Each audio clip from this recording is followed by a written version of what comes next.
Testing, testing. And we're live. Good afternoon, by which I mean evening. How's everybody doing this evening? Well, I hope.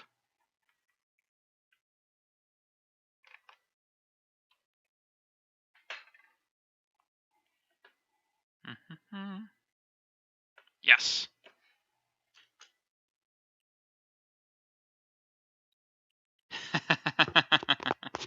Yes.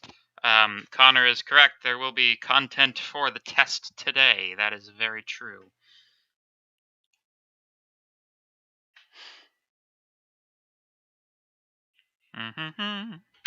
So, should start on the first slide, shouldn't I? Anyway, hello. Welcome. I don't think there's anything really to preface, like nothing really has happened yet, no announcements or anything. So we might as well just get straight into the lecture material for today. So, last time we were talking about some of the sort of rudimentary concepts of programming, what a program is, what it does, where it comes from, where you might put one, etc., etc. So,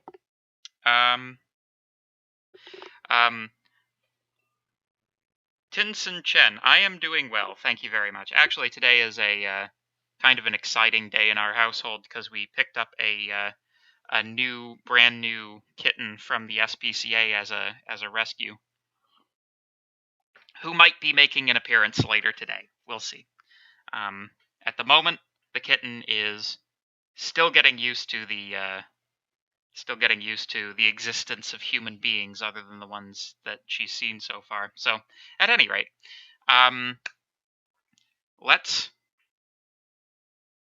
not get derailed about talking about cereal. So, expressions. Expressions are one of the rudimentary things that you need in order to be able to do anything in programming. The concept of an expression is very, very similar to side of programming code, are extremely similar to expressions that you might find in regular mathematical notation. So when you write, a math equation, an equation is two expressions linked in, right? If you remember back to your days of perhaps elementary school algebra simplification using BEDMAS, they would say expression. This is the type of expression that we're talking about when we talk about expressions in programming languages. Yes, we will.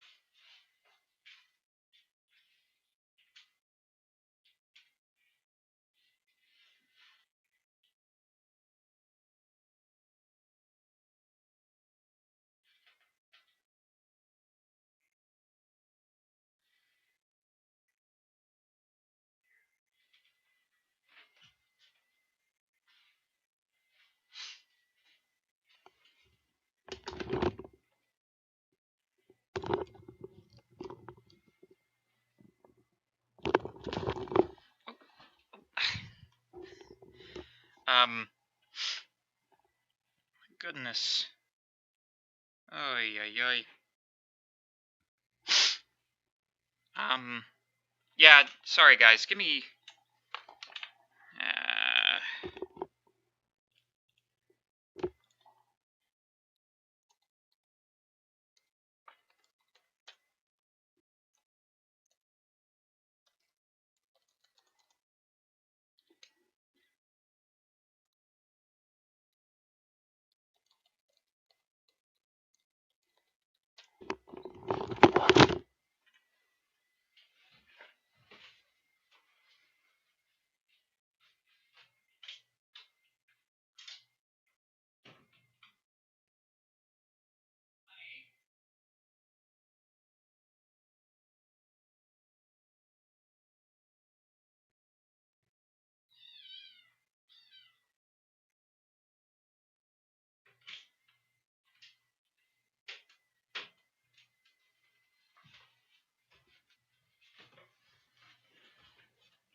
Okay.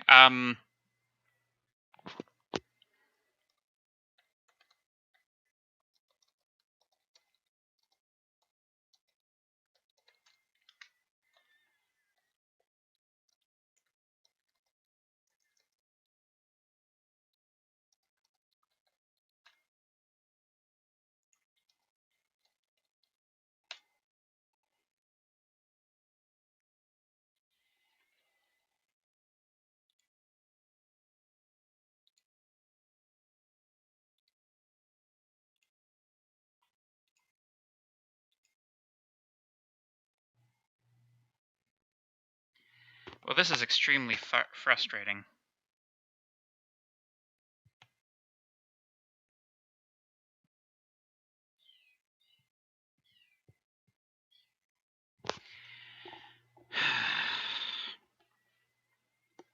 Prime internet hours indeed. If we if this continues to be a problem, then I'm gonna have to move the time of the lecture. So yeah, this is unacceptable. But okay. Looks like we're okay now. I'm gonna do the thing that I said I was gonna do right now. So give me 2 seconds.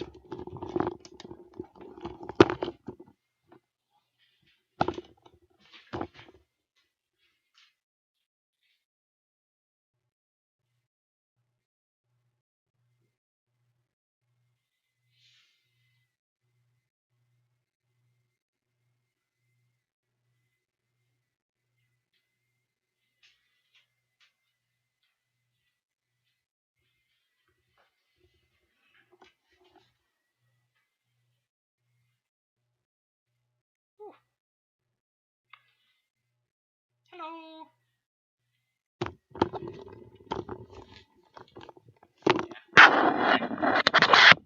So anyway, this is the new kitten. We haven't quite decided on the name yet, but she's extremely cute and not quite used to humans yet. So there you go. That's the cat. 5:30 a.m. Yeah, right. Sure.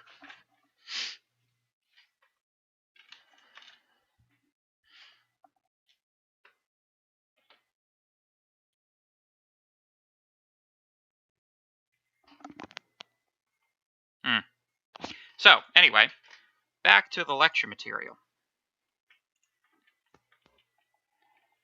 So when we're talking about expressions, there are a number of ways to write expressions in Python and to calculate them.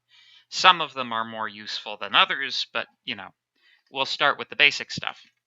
So if you all downloaded Anaconda, it is perhaps... I know, right? Crowdsource the name. I don't know. I think my wife might have something to say about that, to be honest with you. Anyway, so if you download Anaconda, I'll show you a couple of ways to get at the Python prompt, right? So there's a difference between a Python script that has been written out as a file and a Python script that is being entered into the prompt. It's sort of manual intervention, right? So with respect to this triple dash that you see here, this is an indication that you are operating inside of the Python interpreter. So the Python interpreter is different from, you know, if any of you have conventional programming language experience, the way Python does things is different from a compiler. In a compiler, what you do is you write a file, right? You take the file and you run it through a compiler, and then that file is turned into an executable code. In Python, everything is done through the interpreter. So what you're doing actually, when you take a Python file and you run it through the interpreter as if you were running as if you were using it like a compiler, what that actually means is that's a command to execute the Python script. not to compile it to something that can be executed. So if you write a Python file and then you provide that as an argument to a call of the Python interpreter, it'll just run that file rather than compiling it. It's a bit of a technical difference, and don't worry if you don't get it just yet. I'll show you how to load the interpreter. So, if you have Anaconda installed, it's quite easy to get to the interpreter. If you take a look at this PowerShell prompt, and if you know how to get to the PowerShell prompt without using Anaconda, more power to you. If you know how to get to the PowerShell prompt, then do so. But this PowerShell prompt, all you have to do is click launch, and it will bring up this guy. Well, actually, I already typed something in there, so let's relaunch it. Bam! Windows PowerShell. In order to enter the Python interpreter, what you have to do is you have to type Python. If you are operating inside of a Linux environment and possibly a Mac environment, I'm not sure the way Mac goes, you might have to type Python 3 instead of just Python. But in Windows, it's just Python. So, you can see we have the same, and I apologize for how small this is, but you see we have the same triple greater than symbol that we have on this slide here. So, you can actually use Python just like a calculator. So if you do 5 times 3, press enter, you get the result. 5 double times 3, that's 5 to the power of 3. So 1 star is multiplication, 2 stars is an exponent. And if you want to do division, it's this slash. This should be reasonably familiar for anybody who has used computers before. Oh my god. I cannot even right now with you guys chat. So if anybody, I'm going to sneeze.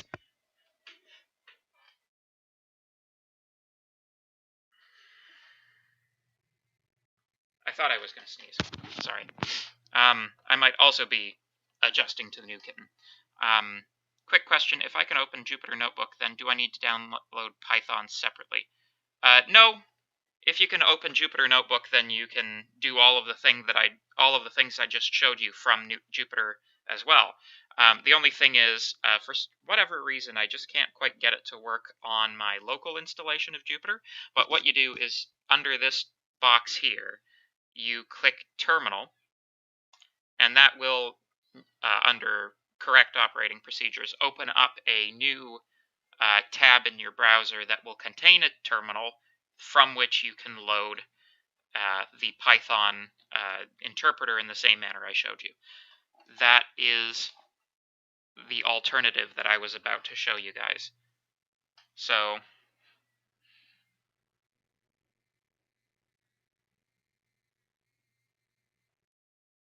no, if you have completed the assignment using Jupyter, then you don't need to download Anaconda and do it locally. The entire point is that there are 2 parallel paths to reach the same point, which is assignment conclusion. So, no, you don't need to download Anaconda if you have Jupyter Hub, the JHub2 server, operational for you. So, that's a good question, though.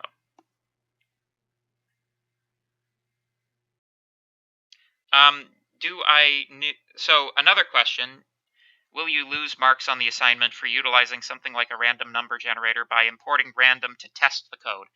No.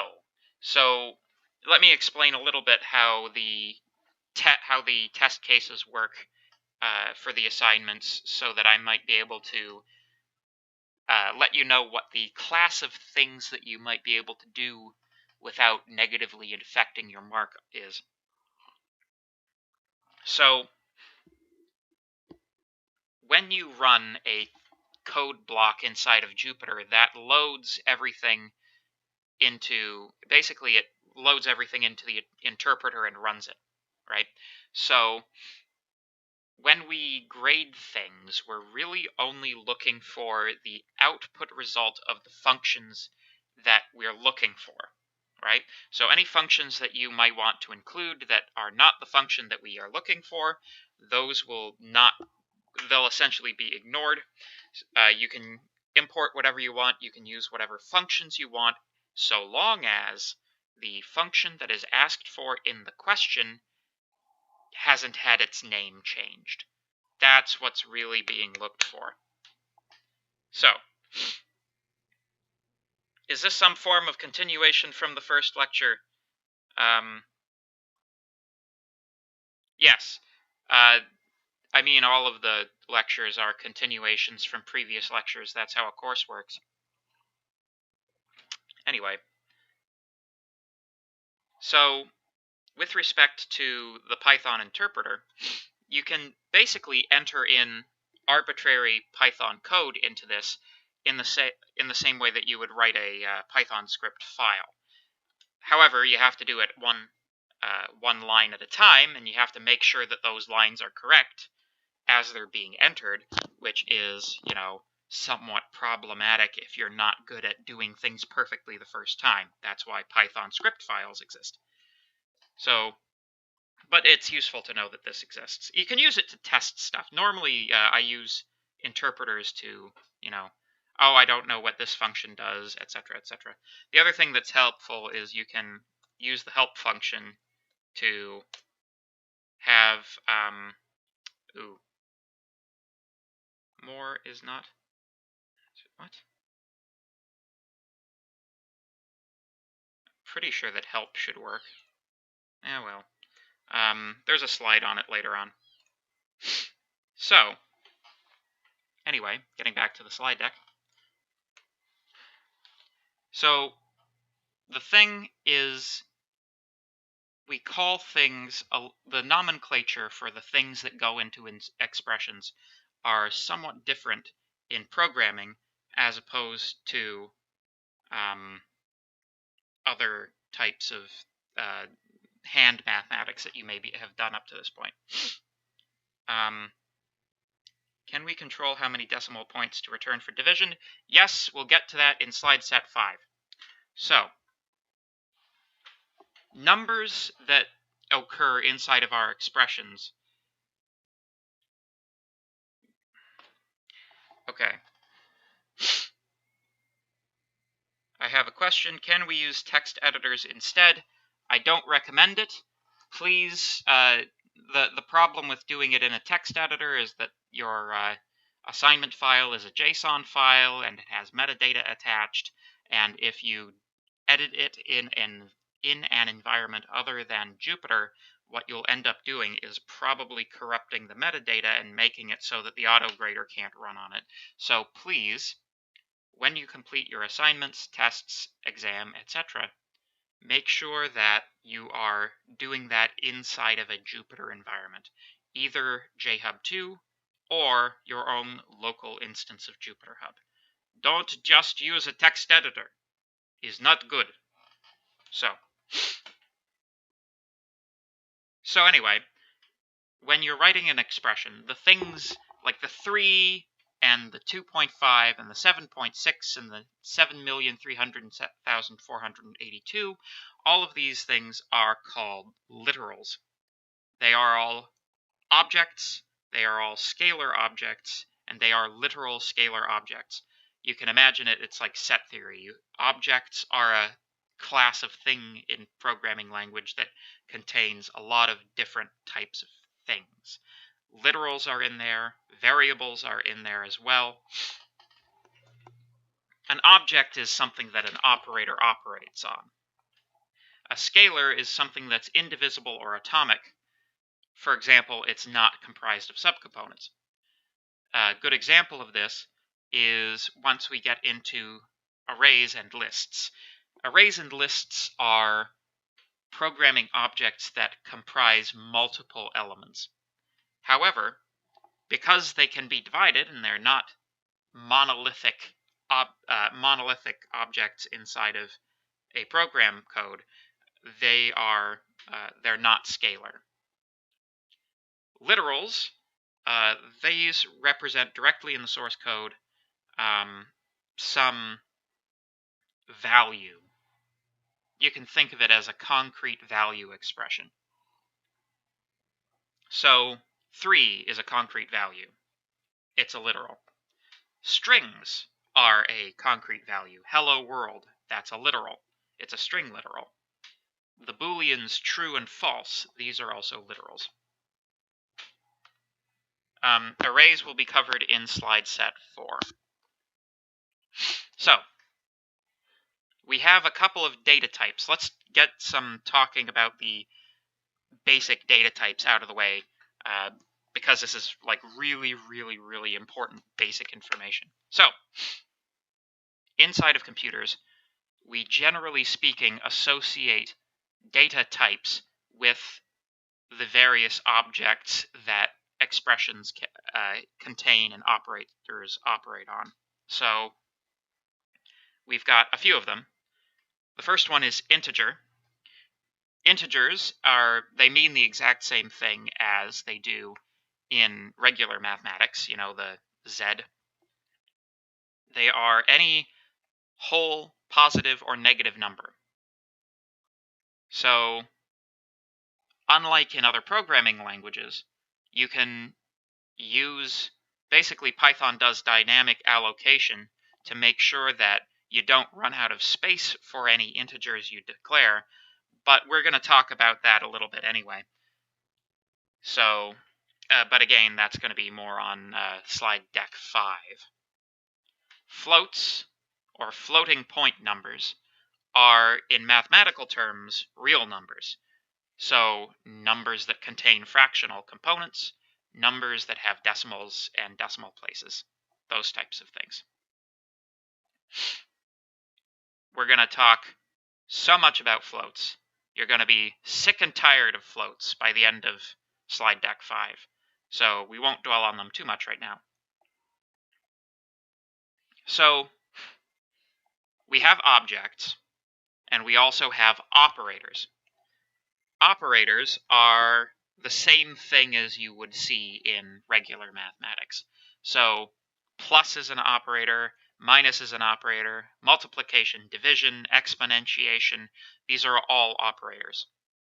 So you have binary operators and unary operators.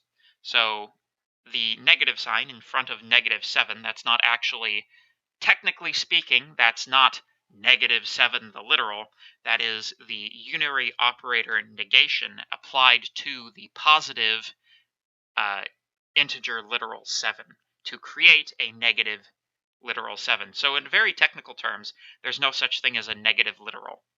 But, you know, that's a technical point and doesn't really affect the way that you program. Yes. Well, Mr. Frappe, you will be quite tired of them by the time we get through this. Well, up until about the middle of the course. Anyway, you can actually ask Python what type something is as well. So, if you pull up your handy-dandy Python interpreter, and you ask for the type of something, this is how you call a function, by the way. Functions are another really, really important thing. They're so essential that the assignments kind of implicitly ask you to use functions without you being taught how to use functions. So by the end of this lecture, we'll have gone over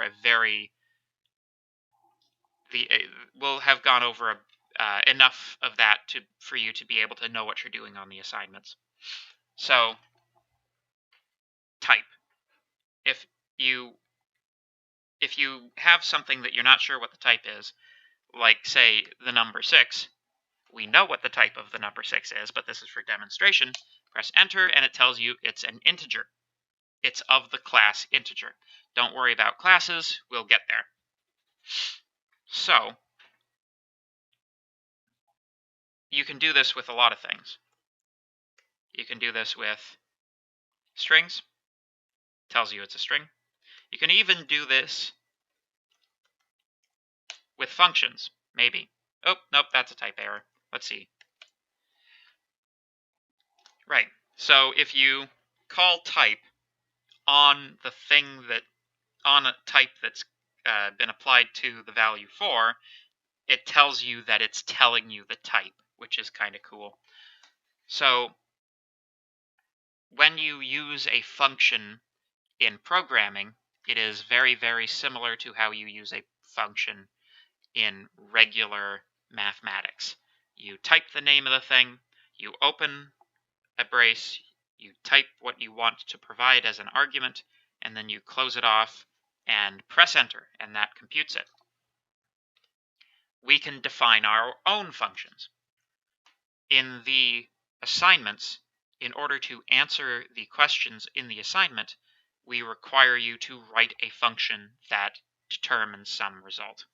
So, for example, if we wanted to define a function that adds two numbers, this is how you declare that function. You use the keyword def, or define. You type the name of the function that you want to define. In this case, add. Actually, let's make it add3, just for fun, because add is a little ambiguous. You then produce a comma-delimited array of argument names, which you can then use inside of your function. Whoop! I should not have pressed space, or whatever, I pressed tab. Good grief. Okay. Then, you can think of functions as subroutines. They used to be called subroutines way back in the old days. A function takes inputs and produces an output. In the particular case of the function that I'm currently defining inside of the PowerShell, I am taking in x, y, and z, and I am returning, or outputting, that's an important keyword, return means output, x plus y plus z. Now, if I want to add 3 for some arbitrary numbers, it produces the result. There you go. Hopefully that clarifies a little bit some things. So, here is a handy list of all of the basic binary operators that are applicable to integers and floating point numbers. We obviously have addition, subtraction, multiplication, and division. However, we distinguish between integer division and floating point division. So, with integer division, the best way to think of it is long division. So, when you do long division, and you're calculating a remainder, you'll end up with two numbers at the end, right? You'll end up with the number that is the result of the division and the amount left over, which is the remainder. If you use the double slash, then that is just the result of the division, forgetting about the remainder. If you use a single slash, then that is floating point division. That means that decimals are allowed. That means that there is no remainder. The next operator is one that trips people up quite a lot. This is called modulus.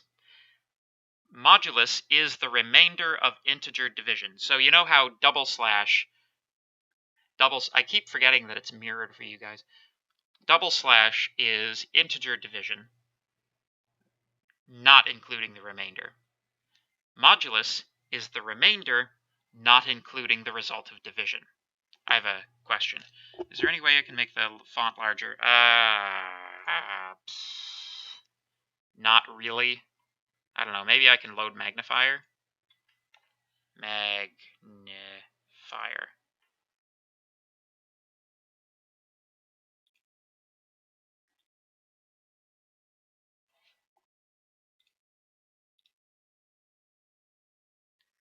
There, this might be a bit better. So, let me just...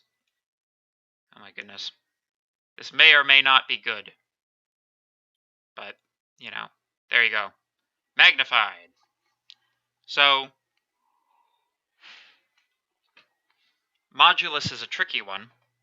When you're selecting things to study, I would recommend studying the use of modulus.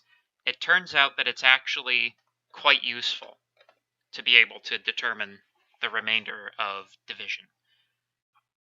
It's often used in a programming context to determine things such as repetitions. So in programming, you'll often have counters that are keeping track of something and incrementing. Increment is the programmer speak for adding one to something. So you have counters which are incrementing, and to determine the no, Control plus doesn't work. Sorry guys. So what was I talking about? Modulus. If you have something that's incrementing, it's possible to detect cyclic activity in it. Like, for example, what week you're in, or what day of the week it is. You can determine which day of the week in terms like Monday, Tuesday, Wednesday, Thursday it is from the calendar date by knowing what the first day of that month was, and then taking the modulus of 7, because that tells you it basically, cyclically will count through the days of the week. The modulus will, because it'll never exceed the value. Modulus helps with odd and even numbers. Yes, you can also do a quick test with modulus to see if something is an even or an odd number. So if you take the modulus for 2, then you'll determine if it's 1, then obviously it's an odd number, and if it's 0, then it's an even number. Is there a title bar? Control plus. Control plus doesn't work. Alt doesn't work. PowerShell doesn't really have any of the things that people think it should, including me. So anyway, and also we already sort of talked about it, but ** is exponentiation. We'll see some examples of modulus a little later on. So, in general, this might be a little... I'm done with PowerShell, so I'm gonna get rid of magnifier for a moment. There we go. Ugh, window management. Am I right? Ugh. So,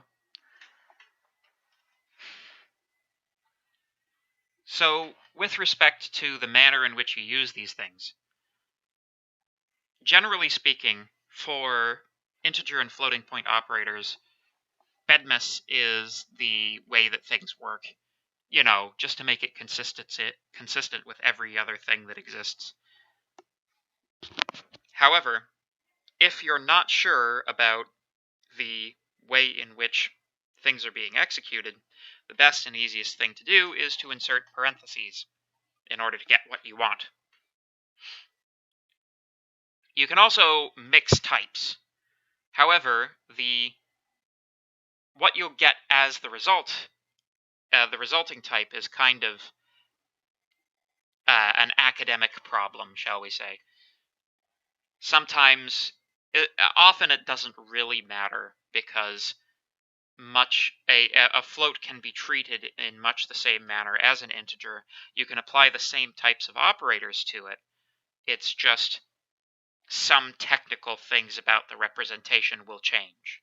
Floating point numbers in particular are excessively problematic with respect to their representation. So we'll get into the specifics of floating point representations, Ethan, in slide section 5. If you click on the blue PowerShell logo on the top left and select properties, you can change the font size. Really? Let's see. The blue PowerShell, this thing? Oh! Edit? Something? Find defaults?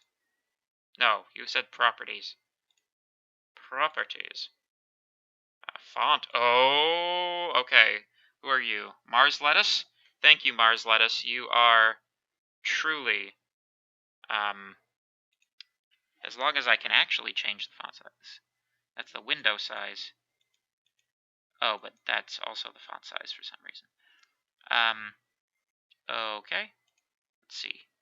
So it makes the window bigger too, but that's okay. So, chat, is this good without magnification? Is this legible? Please let me know.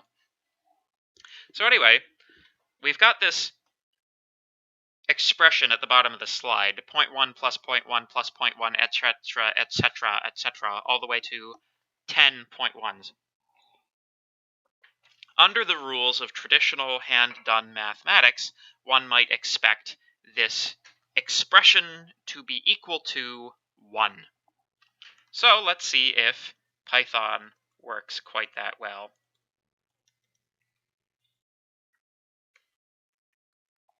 Does copy and paste? Nope. Okay. Yeah. 1, 2, 3, 4, 5, 6, 7, 8, 9, 10. Oh, I gave away the answer. There you go. So, there we go. You may expect this to be 1, but because of minuscule inaccuracies in the manners in which floating point numbers represent numbers in general, and for the explanation, please wait till slide set 5. We have like 10 to 20 slides on why this is the case. This is just a taster. I don't know if I can do bigger than this, but let me try. Anyway, because of the minor inaccuracies in the way that each 0.1 actually is represented in terms of its real value inside of the computer memory, this becomes problematic if you're trying to represent numbers accurately. Is that why MATLAB returns those messed up values for 0 sometimes? Yes, sir! Control-Shift-C, Control-Shift-V. Okay, I will keep that in mind. Thank you. So, chat, tell me if this font is better or worse than the last one. So, yes, we'll get into it. We'll definitely get into it. But just be aware that floating point numbers are tricky at this point.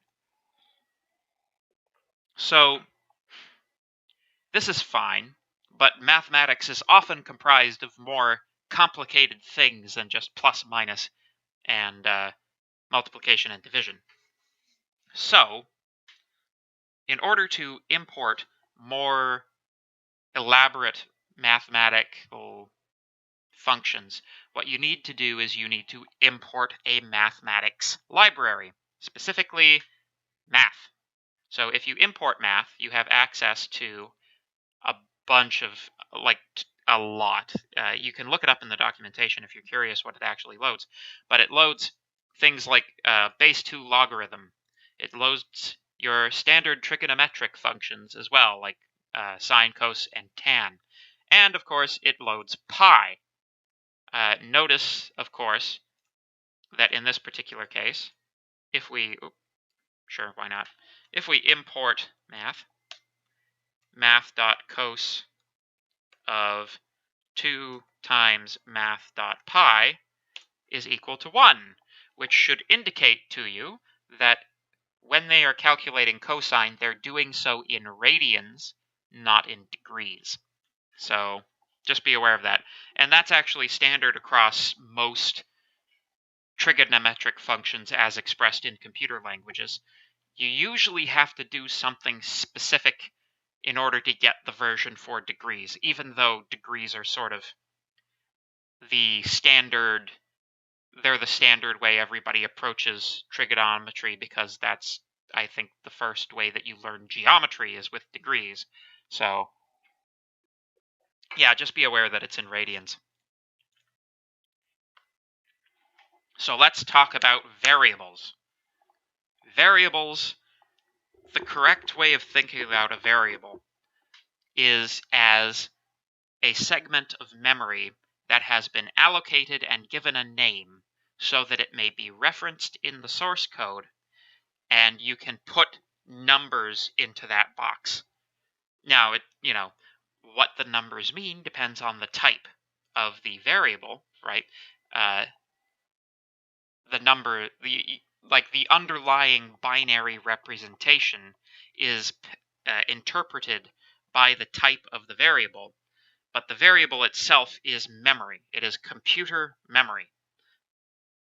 It is a mistake to think of variables in a programming context in the same way that you think of variables in a algebraic context. In an algebraic context, a variable can be any number, right? It is variable. It stands in place for some number. In computing, a variable is only variable insofar as the memory that it represents can have different concrete values. But a variable will always have some concrete value. Even if you don't initialize a variable to anything, i.e., if you declare a variable but you don't give it any value, it's still going to have a value.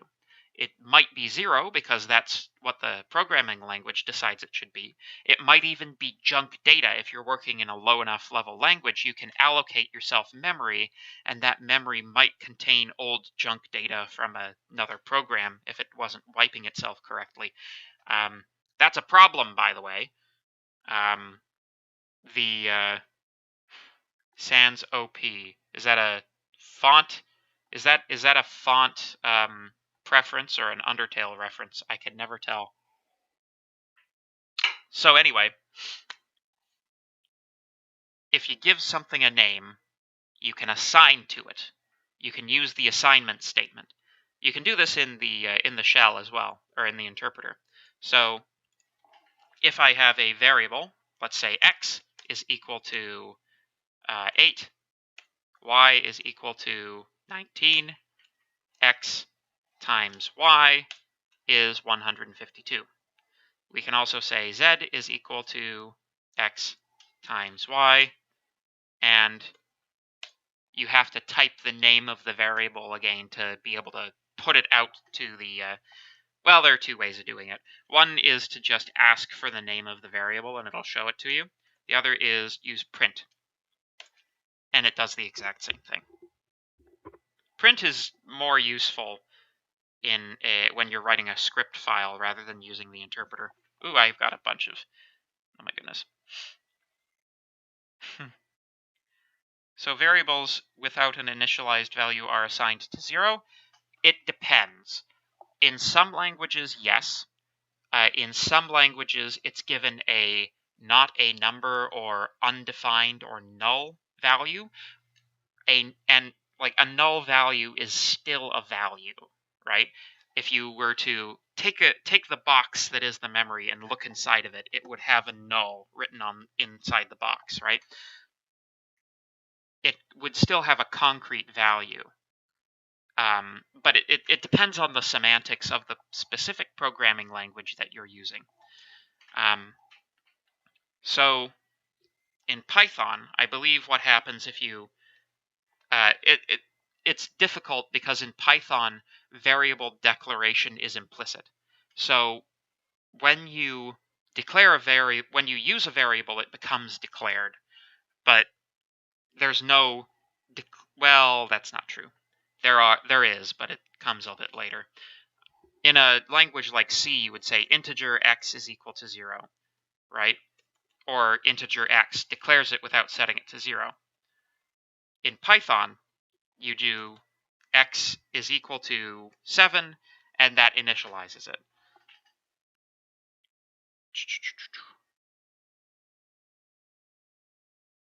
Initialized variables are equal to none. Undefined, yes, yes, yes.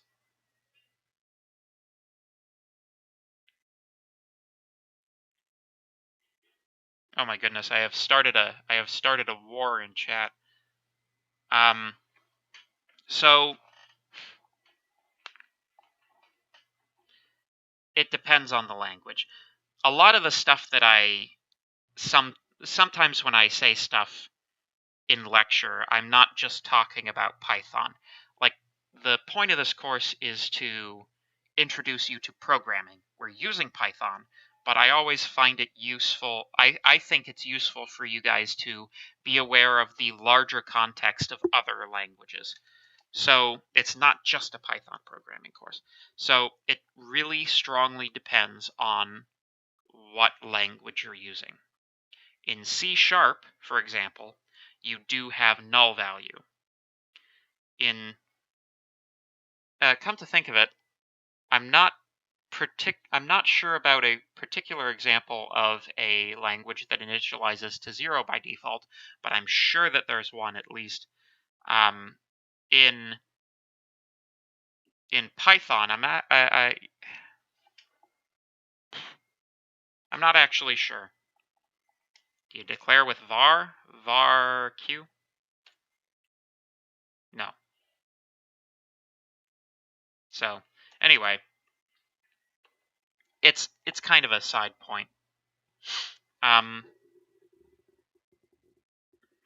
What's the difference between print and toPrint? I don't know. Sorry. I don't know everything. But yeah.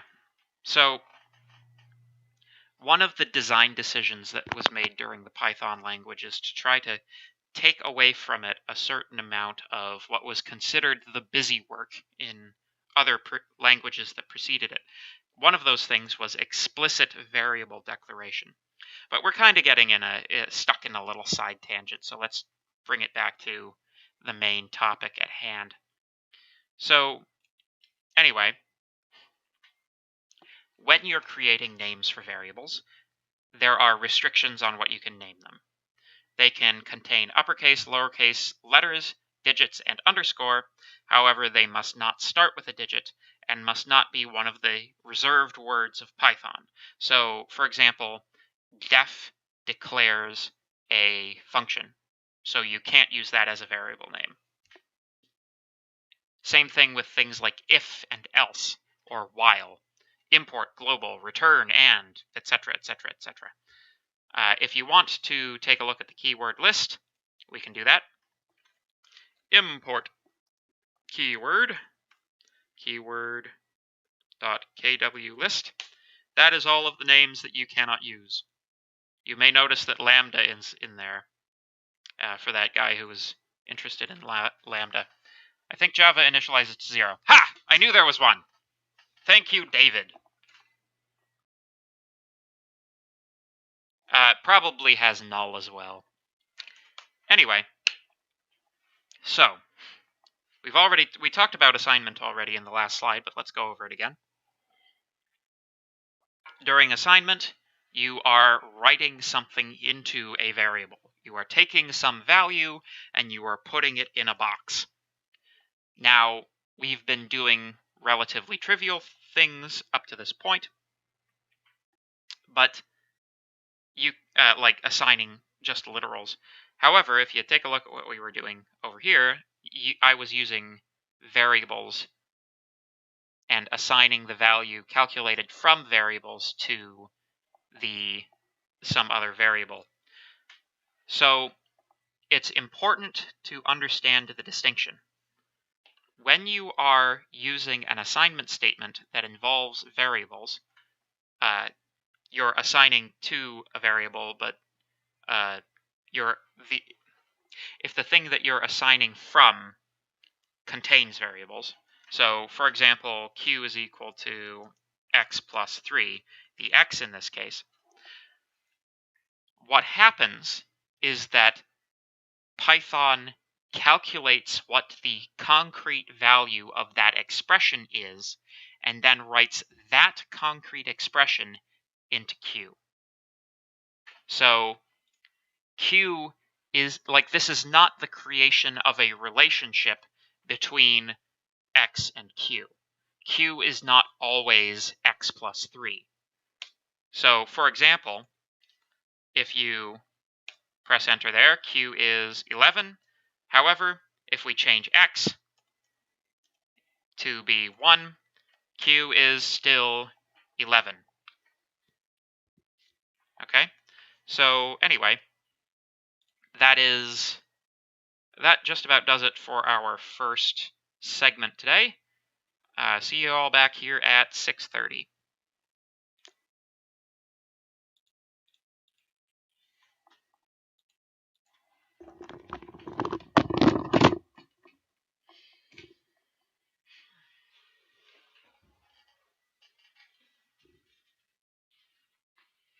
Hello. Were you on that couch?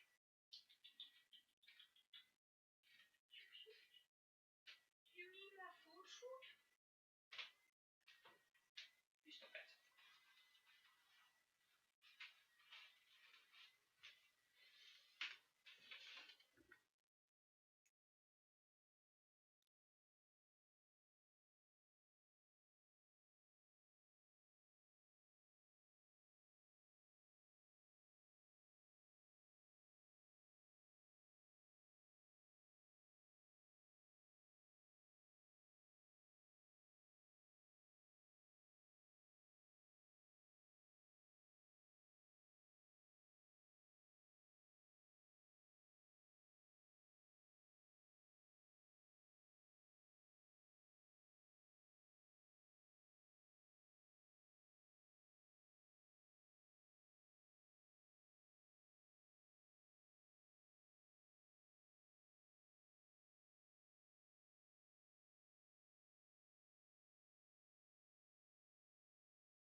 And we're back with another exciting episode. Ha ha ha. So, anyway. Over the break, David has explained that you can get null-valued Python variables, but you have to assign it manually, and it's none, not null. So there you go. Anyway, in Python, we've also got this handy little thing called multiple assignments. Heyo! There we go. Is that what giving a heyo is? Anyway, sorry if I broke anybody's eardrums.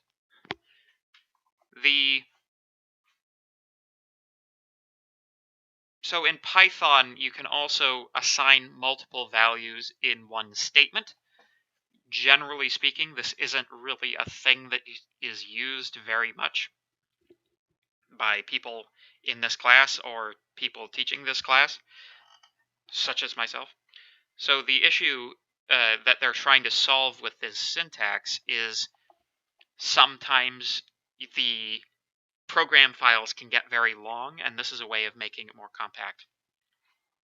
Basically, if you write x comma y is equal to 5 comma 3, then x is equal to 5 and y is equal to 3, as you might imagine.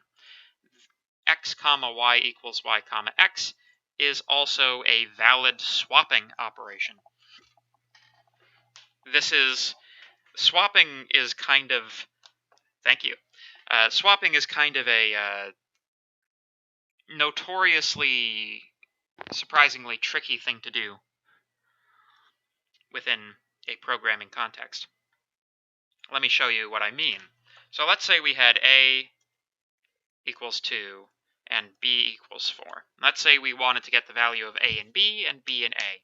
So if we do A equals B and then B equals A, the value of A is 4 and the value of B is also 4. The problem is that when we execute the statement A is equal to B, what we are in fact doing is wiping out everything that's currently in A. So when we assign B the value of A is what's in B, so B doesn't change. So swapping operations need a little bit more.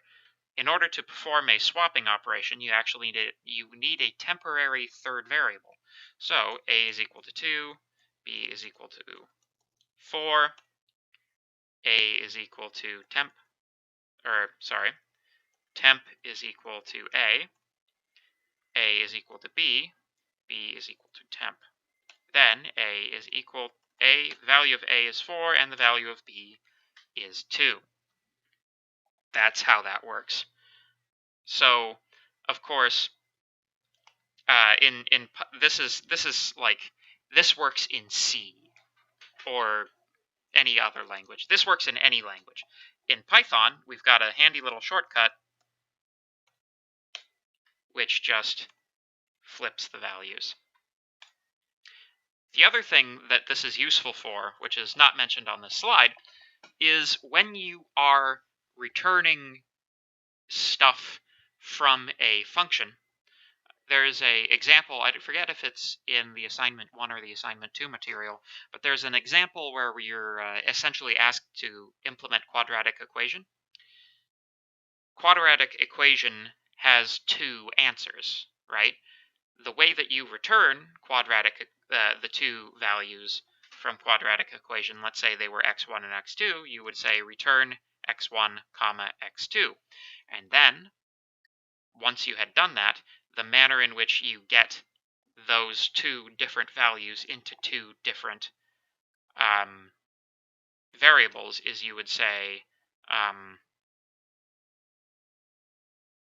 A comma B is equal to quadratic of whatever it would be, like that. So the first returned value would be dumped into A, and the second returned value would be dumped into B. Also, this might be the first time when I show you guys the use of assignment for functions. So when a function returns a value, that is a concrete value that you can put inside of a variable. In order to do that, you have to use assignment notation, but, you know, that's par for the course, I think. So anyway, what is the output of the following code? Well, I kind of already... I think we'll just skip this one. It's reasonably obvious. So, the other thing... the slides are about to give you advice that I have not been following so far in this lecture. When you are naming your variables, it is often very, very, very, very super, super, super helpful for you to name them something useful. In this particular example, we've got A, B, and C on this side, and pi, radius, and area on that side. With A, B, and C, we have no idea what's going on. We might recognize that this is pi, an approximation of pi, but we have no idea what is meant by 11.2 or what is meant by the equation. However, using useful variable names, you can give... It's like built-in documentation. So documentation is a thing that we often gripe about in programming circles when it's insufficient.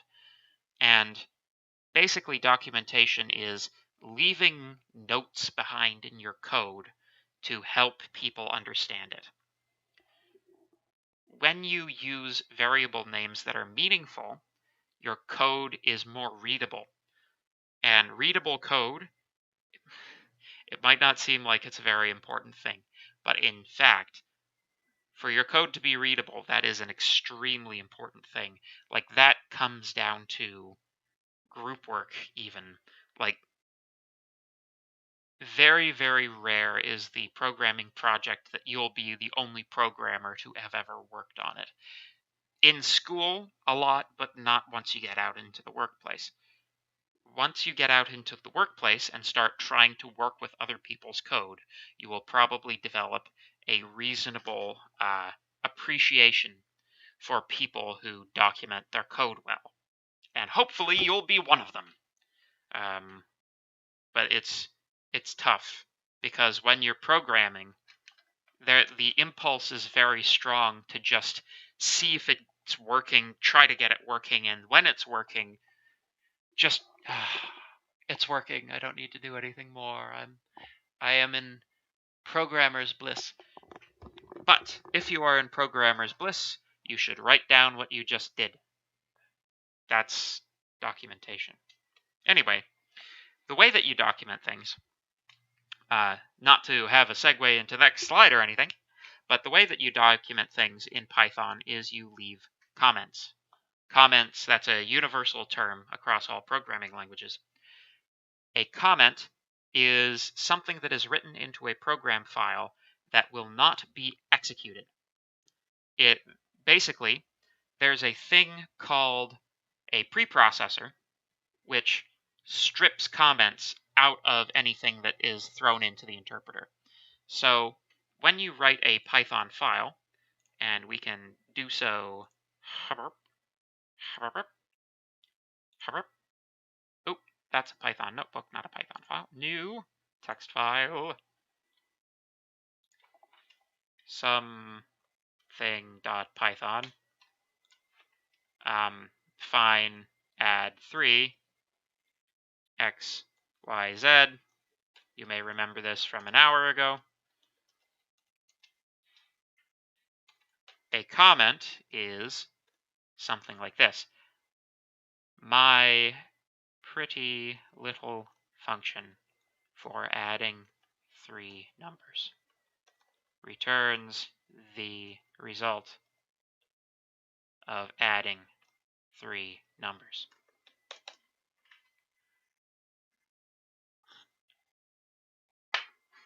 So you can see that this text is italicized. Let me blow it up for you guys, sorry. You can see that this text is italicized. And it's in a different color. Generally speaking, if you're working in a half-decent programming environment, your code will be color-coded according to what it's doing. In Jupyter, green means keyword, blue means a function definition or a function name, and operators are done in purple. I think literals are also in purple. Nope, they're in like green but not bold. Things that are strings are in red. There you go.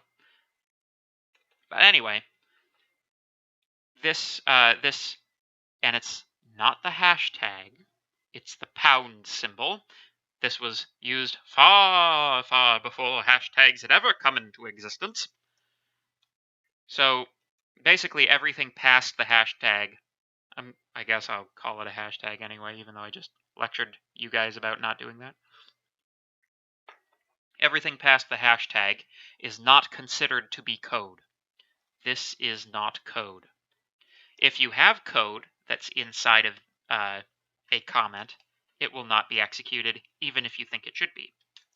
Sometimes it's useful to use code. You can, or use comments. You can, quote, it's called commenting out, but you can remove code from execution without removing it from a file by just placing it inside of a comment. This is a useful technique that programmers have picked up on over the course of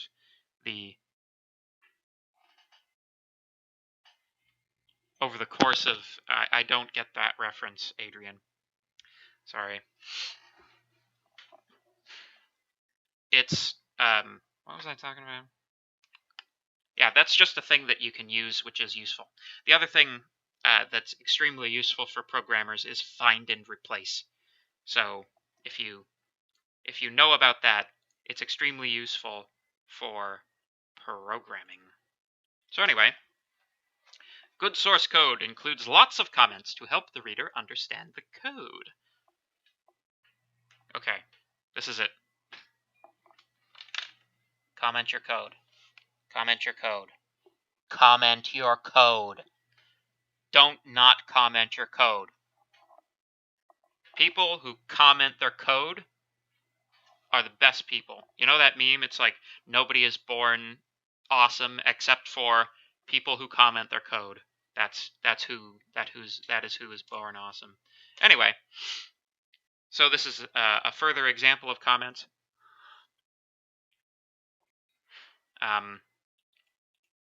The lines are kind of being cut off here a bit.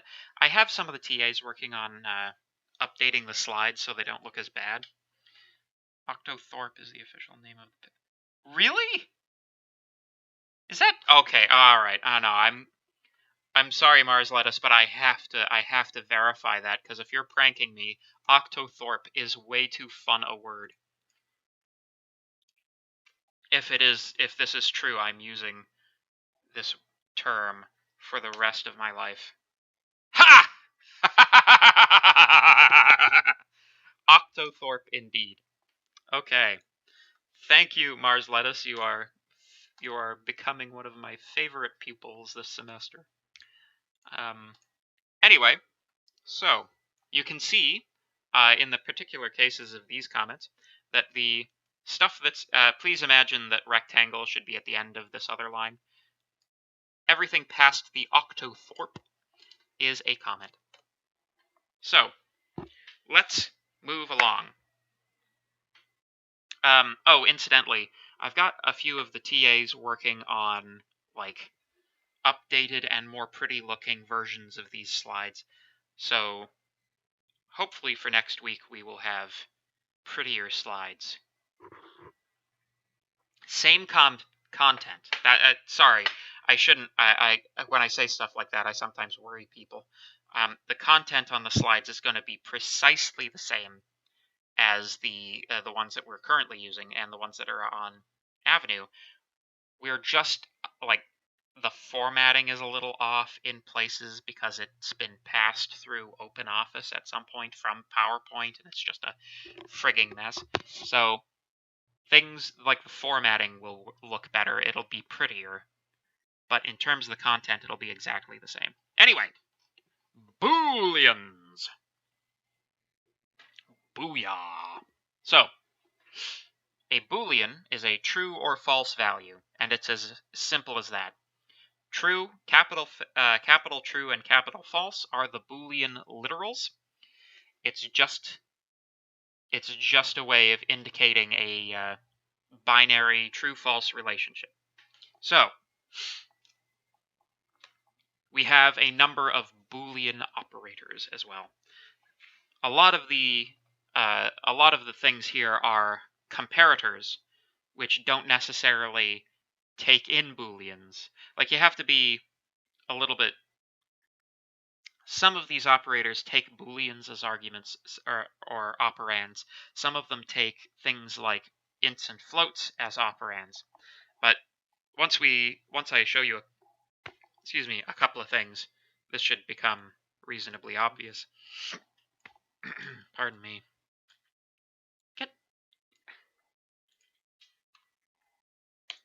All right.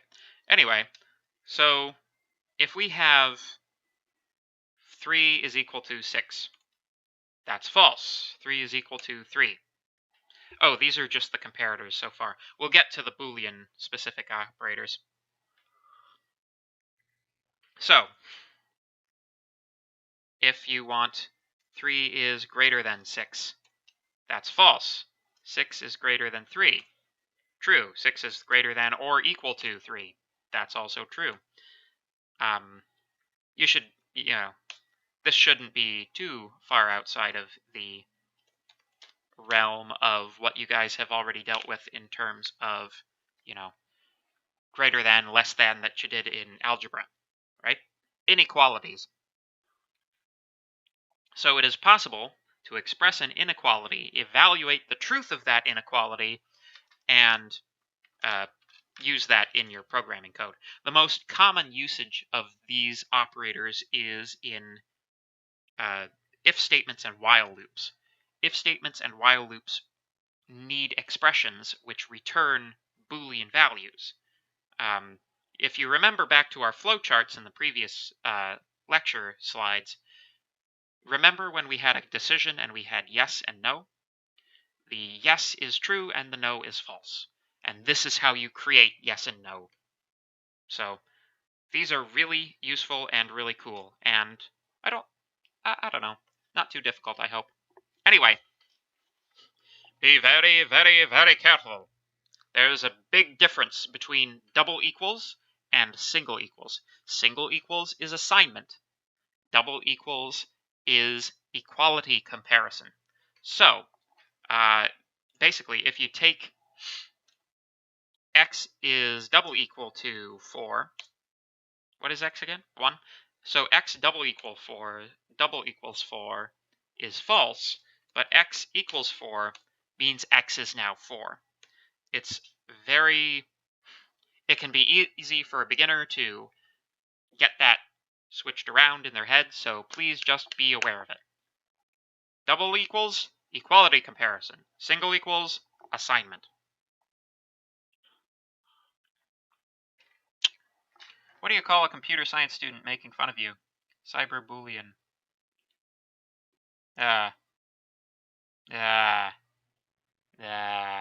It's funny. Yeah. Oof. Oof. I'm trying to think of a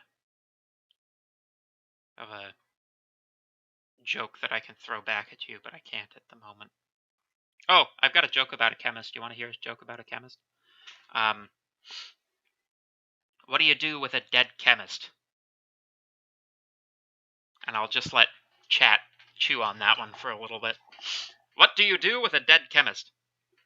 Anyway, so we already kind of talked about it a little bit, but here are the slides on it. Functions. Functions are a way of grouping together a sequence of operations under a common name so that we can refer to it multiple times later. In math terms, things like cosine, exponentiation, etc., etc., etc., these are the common mathematical functions. Yes! Thank you! Thank you, Druvy. Yes, You bury him! Ha! I love that joke. Yeah.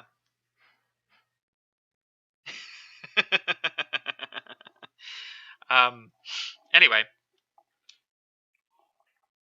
So, functions. It would be a good thing to become familiar with how functions work, because, again, you will be expected to write them for the assignments. It's like essential skill. Essential skill. So, if you can't helium, you... Thank you, Marsland. Anyway, so, by the way, I didn't mean to offend any chemists in the crowd with that joke about chemists. I feel... Yes.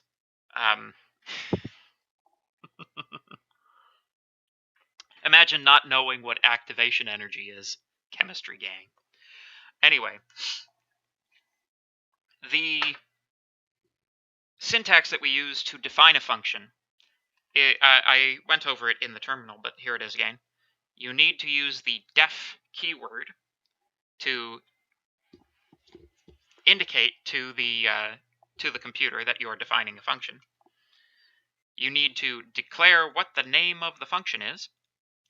These have the same rules for the naming of variables, so upper or lowercase is fine, numbers are fine, underscores are fine, just don't have it start with a number. You then have a list of inputs. These are comma delimited. Delimited means having it in between. So if it's comma delimited, it means it's a list with commas in between. Delimited and delimiter are more programmer jargon. So just to go over it very quickly, the braces are the delimiters. They delimit, and for it to be delimited by is to have so to be delimited by commas is to have commas in between. So, delimiter, delimited by commas, and delimiter. It doesn't just have to be parentheses either. That's sort of applies to things like list or array declarations. They also have delimiters, except in that case you're talking about square braces, I think. Yeah, square braces for lists. Yeah. Anyway, you then have a colon. The colon is important. You then tab in the body of the function. This is very, very, very, very, very, very, very important. The way that Python tells that something is inside of something else is that it's been tabbed over. So all of the things that are inside of the function are inside of the function because they're one indentation over from the whatever level the definition is in. So you can actually declare functions within functions. You just have to get it at the right. If you can't curium, oh my god, thank you. So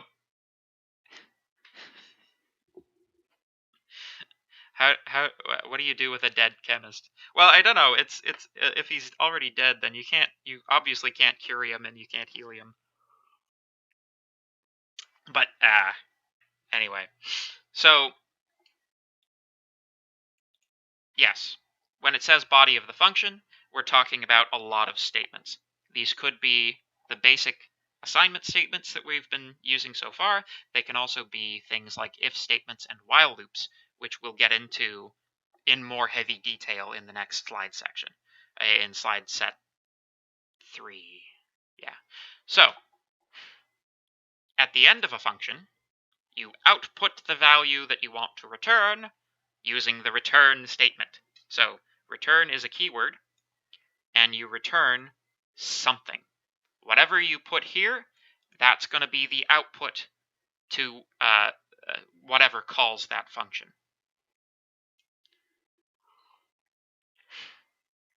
Anyway, if there are any questions about that, please let me know, because that's a pretty important thing. So here's an example. if we want to define Pythagorean theorem, we have z being equal to x to the power of 2 plus y to the power of 2, and we return z to the power of 0.5. This is fancy Python talk for taking the square root. That's like the short way without having to import the math library. So, when you're using this in terminal, if you invoke the function, invoke is another word I will use for functions, it'll just print out the result because it's returned a concrete value, and the thing that the terminal does with concrete values is it shows you what the value is. However, if you want to assign that to a variable using an assignment statement, you should probably consider doing that. And then you can operate on that, perform tests on it, do anything you want. A function is evaluated to get its value, its output value, at the time that the statement that contains the function call is executed. So let's imagine that we're going through our program and we're executing all of these statements inside of our program, and then we hit one that contains a function call. What happens is the program says, okay, hold up. I need to know what the value of this function is before I know what I need to put into C. So it goes, okay, so you have a value for A and you have a value for B. Okay, I will plug those in here and I will plug that in there. Now I will execute this line of code. Listen, C, I know you want the value, but I need to know what to give you. So I'm going to go back up to this function definition. I will execute this line of code. I will execute that line of code. I will keep going until I hit a return value. I need that return value, or until it runs out of lines of code. And then once it's finished executing everything that it needs to inside of the function to determine a return value, it will take that return value and assign it to C. I have a question. Can I give an example of writing a function? I absolutely can. I think I've done a couple already, but here's a more explicit one, I guess. So, define a function that let's do something with strings just for fun. How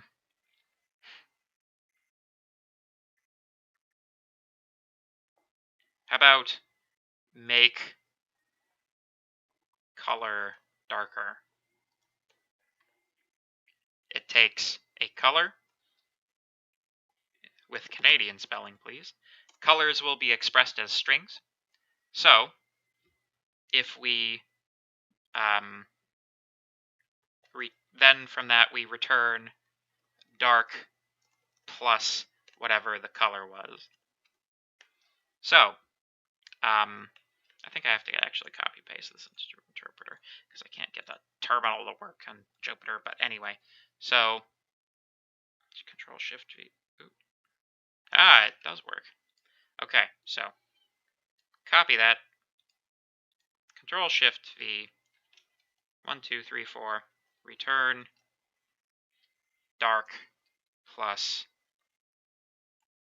color. There we go. You can define them in the terminal as well. My goodness. The kitten is knocking stuff over. It's so cute. Anyway, so if you want to make color darker blue, notice this is a string literal because it's got quotes, it returns dark blue. So there you go. That's a function.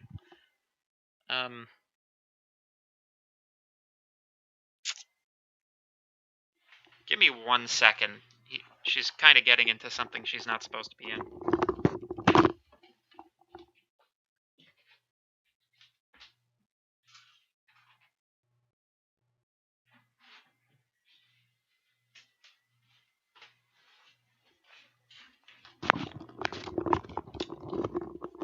Kids, am I right?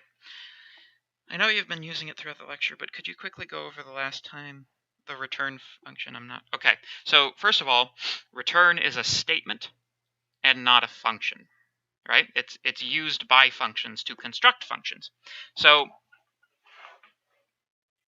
what do you call 8? Okay, anybody who puts a joke that's, you know, safe for work, etc., into chat, I have to read it. What do you call 8 hobbits? A hobbite. Ha. Anyway, so the best way to think about it is declaring the output of a function, right?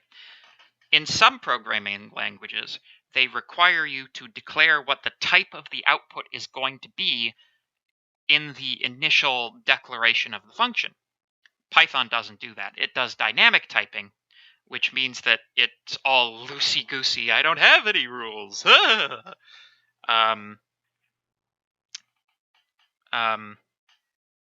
So the return function it's telling the function what the declared output is. So in the case of make color darker, whatever this expression evaluates to, the concrete value of this expression, that is what's passed back to whatever it is that called that function. So hopefully that helps. Will the function still be true if the square root is taken before the return statement? Also, why aren't we using the variable z in parentheses? Okay. So going back to the slide, that's a good question. Why aren't we using this variable z down here, you mean, in the interpreter? It's declared within the function, so it's local to the function. We haven't quite gotten into the idea of scope yet, but the idea, like, if it's declared inside of the function, it only exists inside of that function, basically. So if you were to, for example, yeah, let's do an example. So let's define whatever takes x. Oop, I keep doing that. Y is equal to x plus 7. Return y. Sure. So y is declared within the context of. I should make sure the y already exists. Oh, okay. So we'll rename it something I haven't used yet. M. Return M. There we go. So M doesn't exist. If you try to invoke M outside of...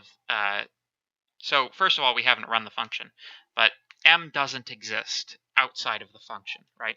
If we call whatever, the whatever function, on 9, we get 16 as a result. However, M still doesn't exist.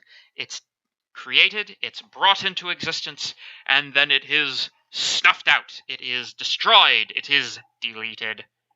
So, Z doesn't exist outside of the context of Pythagoras. So that's why it's not used down here, because it doesn't exist. But to the first part of your question, will the function still be true if square root is taken before the return statement? Yes. Yes, absolutely. So I said this thing during the, during the scare moment while I was talking about academic dishonesty, but it really is true that there are 1,000 million ways for any particular person to write a program, even a relatively simple one. So some alternative formulations of Pythagoras which are equally true. Def Pythag or s x y. So we could have x2 is equal to x to the power of 2, y2 is equal to y to the power of 2, z1 is equal to x2 plus y2, z2 is equal to z1 to the power of 0.5, return z2. This is precisely equivalent. Yeah, no problem. This is precisely equivalent to the other program. This will do the exact same thing. It will use a little bit more memory because it's declaring more variables, but in terms of what the output is based on specific inputs, this program is identical. And since, if I may bring the assignments up for a moment, since the assignments are marked on the basis of what the output you get for specific inputs are, in terms of marking, the computer or the autograder would not be able to tell the difference between these two, right? You can also one-line this, right? So def Pythagoras 2 xy return x squared plus y squared to the power of 0.5. Like, that is also equally valid, equally true, and would get you an equal number of marks. So hopefully that answers your question. Yeah, so there really is 100,000 ways to write any particular thing. And it's not even that any particular way is more valid than any other. One way is more valid than any other. They might be more or less efficient solutions, depending on how long it takes them to execute, and how much memory they take. But with respect purely to the consideration of input and output, one might say functional correctness, they can be exactly identical and look very different. So anyway, in terms of making code more readable, is it not better to not one-line code? Really depends on the context. Sometimes it doesn't matter. Like, with respect to Pythagorean theorem is so well known as a formula that I would argue this is more immediately recognizable as Pythagorean theorem than this is, right? Would Pythagoras 2 be considered more efficient? Well, it doesn't use any variables. So in terms of memory efficiency, it's more efficient. In terms of operational efficiency, in terms of the number of operations it uses to perform the task, it's probably around the same amount of operations, but maybe a couple, like the loading to and from memory operations would add this one, give this one a little bit more time, so this one has a slight advantage. Generally speaking, the advantage to be gained from making your code more compact like this in terms of runtime is negligible, so this isn't the type of thing that necessarily has a big impact on runtime. We're going to talk in...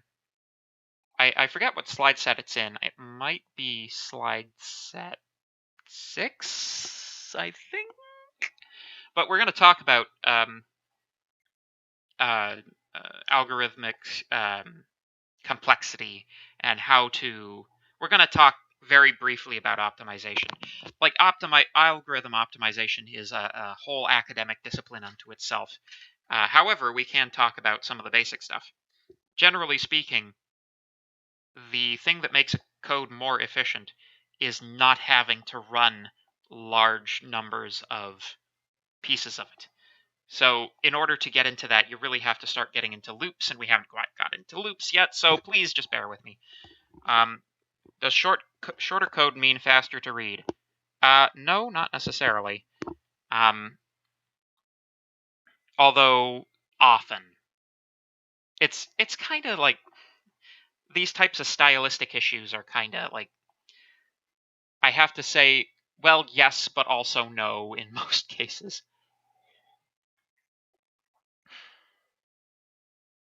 If two sets of code use the same number of variables, but one is longer, is there a decrease in efficiency?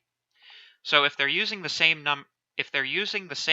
amount of memory, but there are more statements, then each statement represents a certain number of commands, right? A certain number of machine code commands. So if you have more commands in there, then it's entirely probable that it will take longer to run. That being said, what is often more important is the manner in which you handle how things loop. Looping is a very basic, not basic, basic is the wrong word. It's a very fundamental thing. So,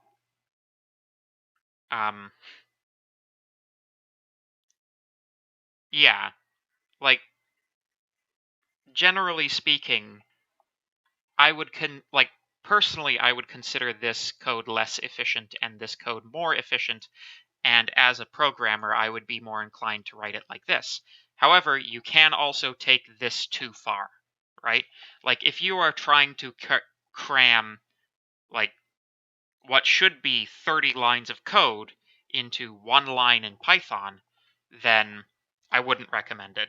Space it out, do some variables that mean something, and it'll look a lot better. Unless you're programming in Haskell, because every line of Haskell is worth about 10 to 30 lines of code in any other language. But it also takes longer to write. So anyway, on a line-by-line basis anyway. So hopefully that answers your questions. Oh my god, I hit end. Ugh, I hate it when I do that. Okay, so if you're using inefficient function that does more work on shorter code, it's less efficient, but usually readability is more important.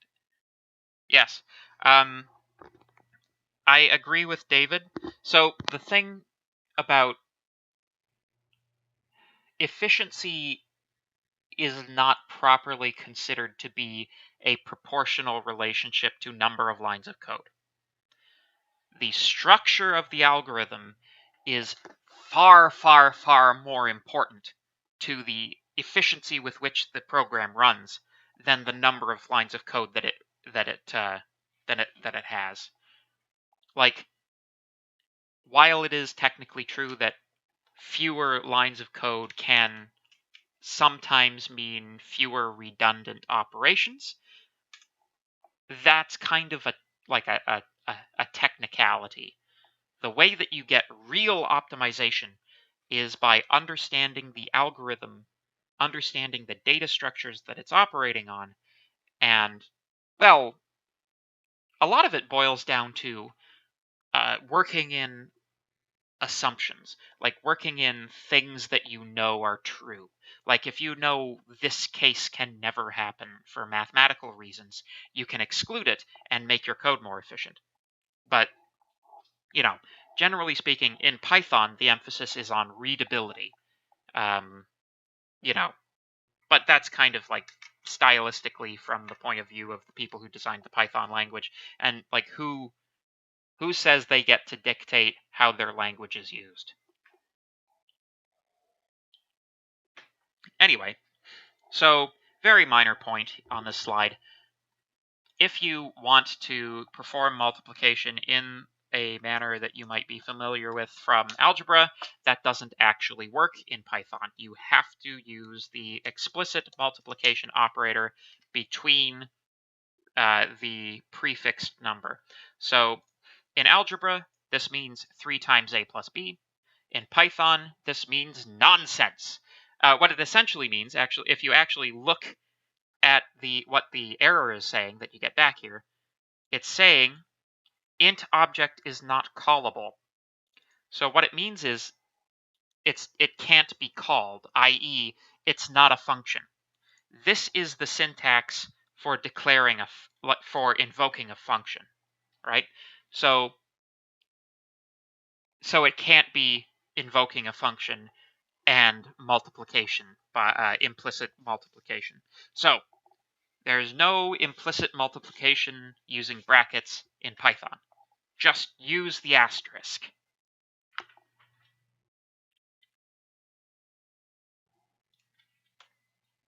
So, okay. So, that fellow in the crowd who was interested in seeing some data structure stuff. Here we go, folks. So, tuples. Tuples are groups of objects. You can think of it as a big variable that contains a number of small variables. So when you declare a tuple, you can use it's much the same way that you would declare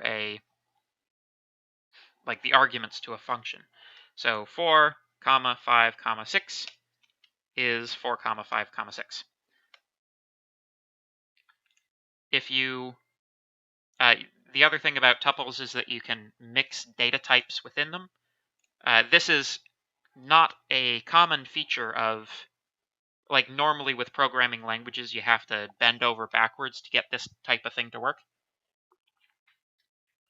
But the elements inside of a tuple do not have to have a common data type.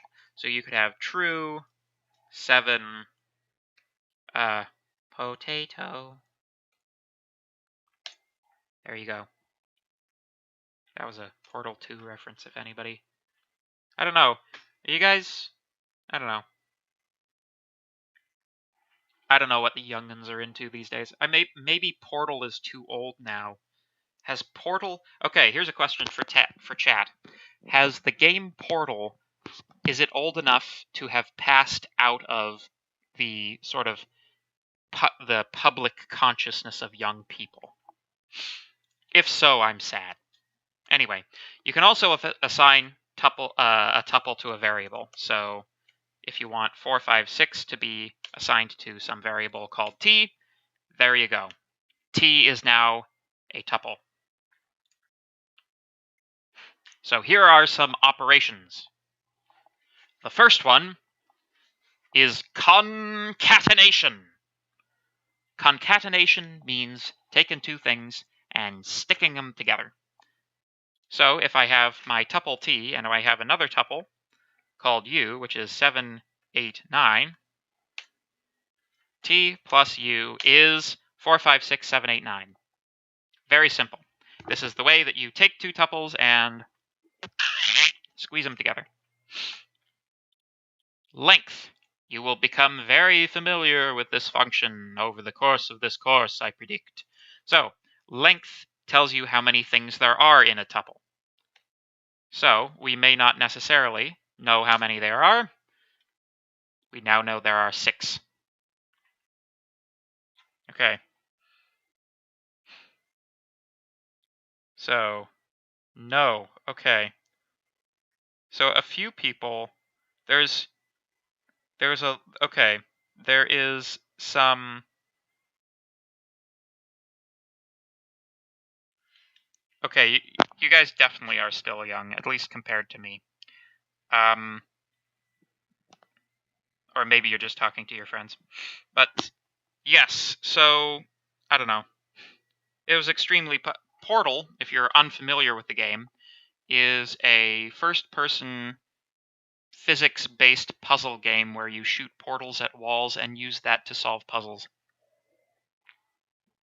It was extremely innovative for its time. It was also extremely funny with a sort of character that was like this evil robot master that was, setting up the tests for you and cruelly torturing you and making jokes about it. If you haven't played Portal, go play Portal. Stop watching this lecture. Go play Portal. You can play through it in like 4 hours, 2 if you know what you're doing. It's really, really, really good. The reference I made was for Portal 2, but there you go. Well, as long as I can still say the cake is a lie and people know what I'm talking about. So anyway, the other operations that we have to talk about are in and not in. So if this is a test for membership, so if we want to see if 3 is in T, that's not the case. But is 5 in T? That is the case. What if 5 is not in T? Is that the case? No, it is false that 5 is not in T. What about if 1 is not in T? That's true. So that is quick intro to tuples. Oh, and then there's this one at the top, which I always forget because it looks like a heading, but it's not actually a heading. That's just a highlighted one. This one's super, super important. So using square braces, you access a particular index. So T at 1 is the value 5. This is the way to sort of pluck things out of sequence. Please note that they are 0 indexed. 0 indexed. I resolved. Yes, thank you. Oh my god. I mean, GLaDOS is classic, but Wheatley is like also very classic. I don't know.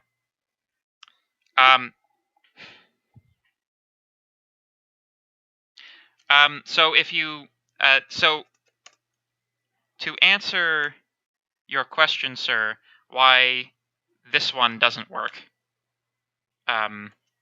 it doesn't produce a tuple, that's because a tuple with one element has to be written like that for some reason. I'm pretty sure. So U plus 2, 3, 4, pretty sure. Yes, there you go. So it's just that the singleton tuple is written with a comma after the first element in Python. That's how that works. So anyway, what was it? Yes, 0 indexing. So in order to retrieve the ith element of a tuple, you have to start counting at 0. So in the case of T, T0 is 4, T1 is 5, T6 is 2, and T3 does not exist. This is somewhat... there are reasons for this that we'll get into later, but that's what you need to know for now. Anyway, I have eaten into the break a little bit, so we will resume at 7:30.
I'm sorry, guys. I accidentally had the microphone muted. Thank you for telling me. I've totally done this before, and I am, you know, oof. I am, I am definitely a responsible adult. What are you talking about? Anyway, so, tuples. I'll repeat what I said that I didn't actually say because the microphone was off. So, tuples are immutable. Immutability means that, essentially, a element can be read from a tuple. So we can take a look at what the value of t1 is. But if we want to assign something to t1, we can't. We get an error. We get tuple object does not support item assignment, i.e., tuples are immutable. They cannot be mutated. They cannot be changed. So this is going to be an important piece of nomenclature when we get into slide deck 4, because some types of data structures are mutable and some of them are not.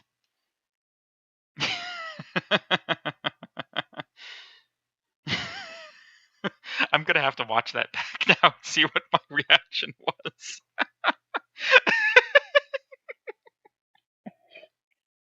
We do have fun together. Maybe that could be a meme or something. I don't know. Anyway.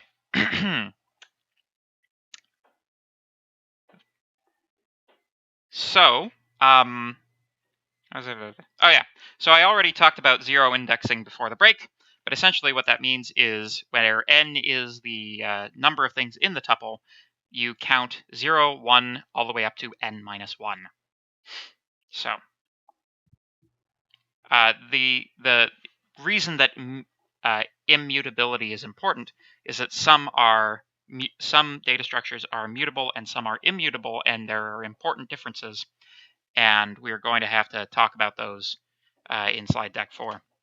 I'm going to see if I can finish this slide deck in the next hour. So, strings. Strings are literal. They're sequences of characters, typically literals. So they operate very similarly to a tuple. So a string could be something like, "Hello, world." If you know anything about programming, like programming tutorials, if this is not your first rodeo, so to speak, then you will know that the hello world, getting the computer to say hello world, is often one of the first tutorials that you'll actually do. This is there are reasons for this that go so far back into programming history that nobody really knows why. It's kind of like how programmers will often use the terms foo and bar to mean like just general variables. They don't mean anything. These are just variable names. Nobody's sure why we use foo and bar. Might have something to do with the military expression foo bar, which means effed up beyond all reason, but maybe not. Yes, hello world is a rite of passage, exactly, and this is hello world. So S, hello world. This is a string. Strings have properties which are actually, strings are a lot more similar to a tuple in Python than they are in a lot of other languages. There are things that you can do with a string that you can't do in other languages. Like you can index them to get particular elements of them. You can also, well, that might be it. But we'll do some slicing examples later on. Anyway, so with strings, shoop, there we go, they are also immutable. While you can retrieve s at 3 from a string, you cannot assign to it because it's not mutable. So a string literal is a string that you type directly into the source code as opposed to something that is typed a string. So like a variable can be a string variable, but a string literal is like, something like hello world. So like if you want to, if for example you wanted to do something like hello world without the quotation marks, because this slide is all about why we use quotation marks for it, it says invalid syntax.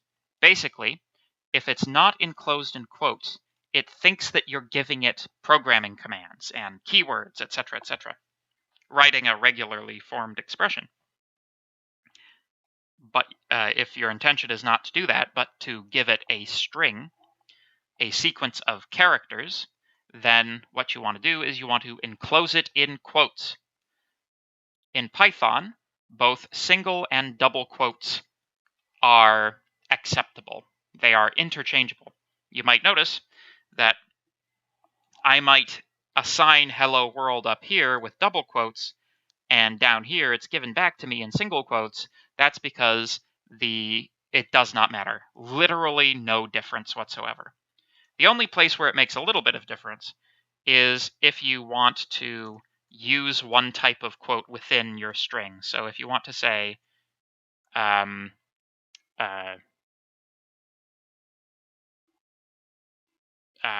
don't know, I was going to do a Star Trek reference, but then it escaped me. How about Spock, Space Boy, Spock?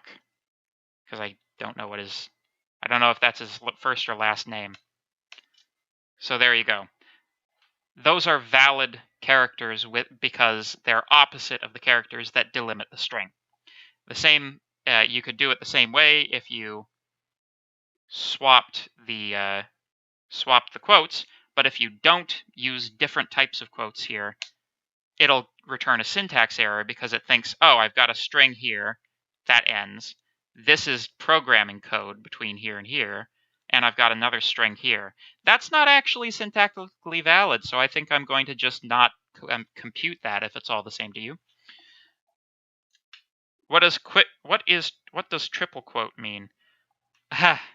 Well, if you use 3 quotes like this, this is a doc string. We will talk about them in chat. I don't know, lesson 6, I think. Doc strings. Basically, this is it's a quick way for you to be able to like set what the displayed help message is for functions that you write. It's a way of doing documentation, multi-line documentation that's not using Octothorpe.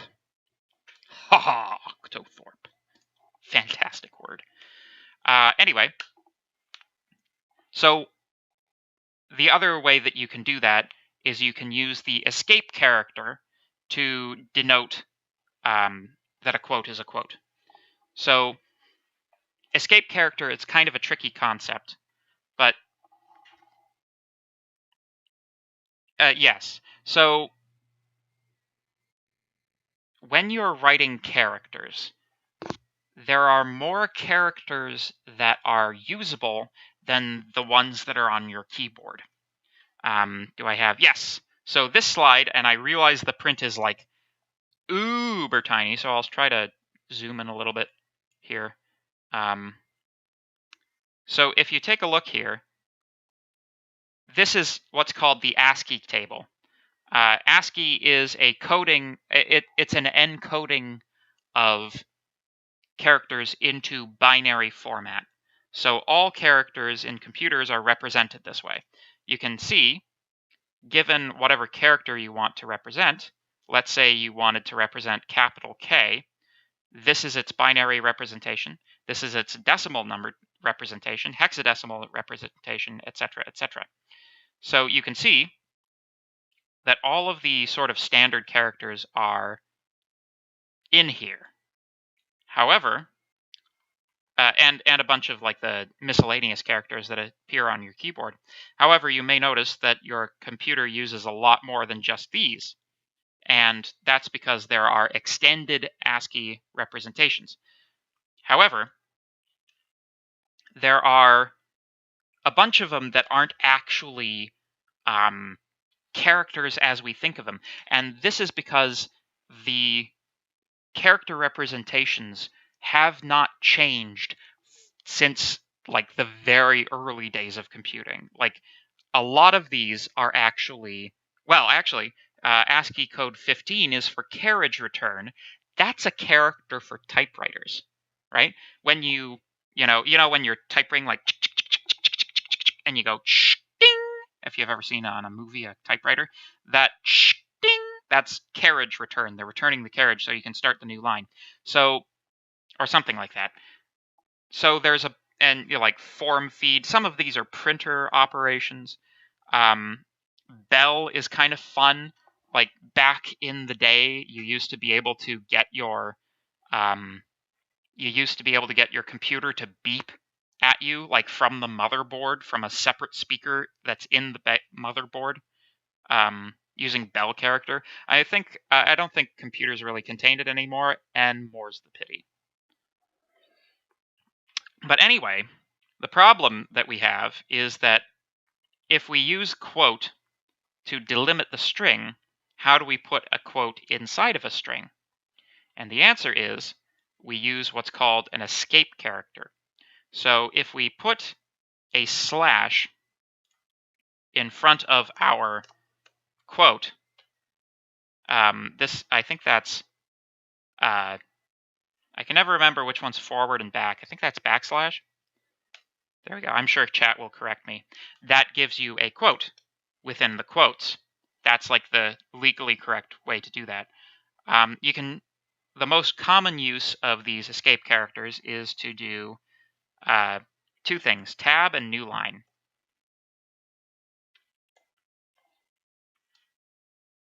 Oh. But you have to print them.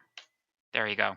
So tab is like hitting the tab button. It gives you a certain number of spaces over.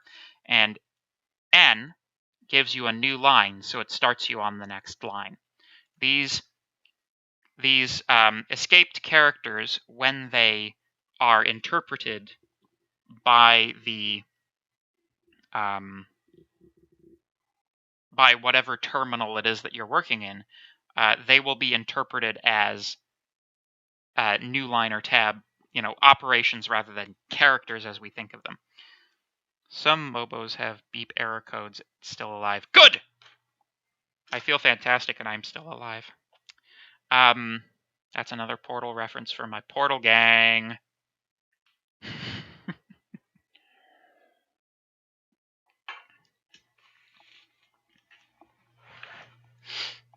Anyway.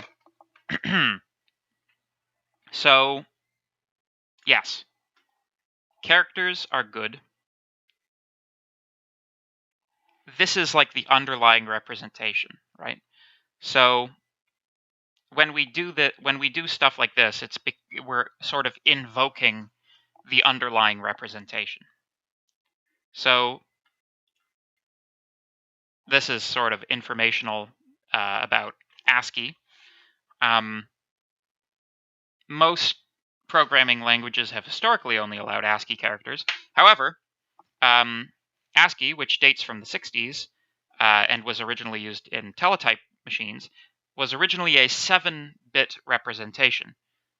The total number of characters which were representable in the original ASCII were 128. Now, obviously, we needed more characters than that, as,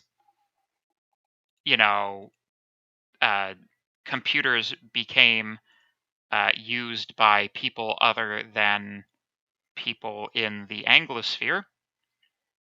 You started needing characters for other languages, and it turned out to be really useful.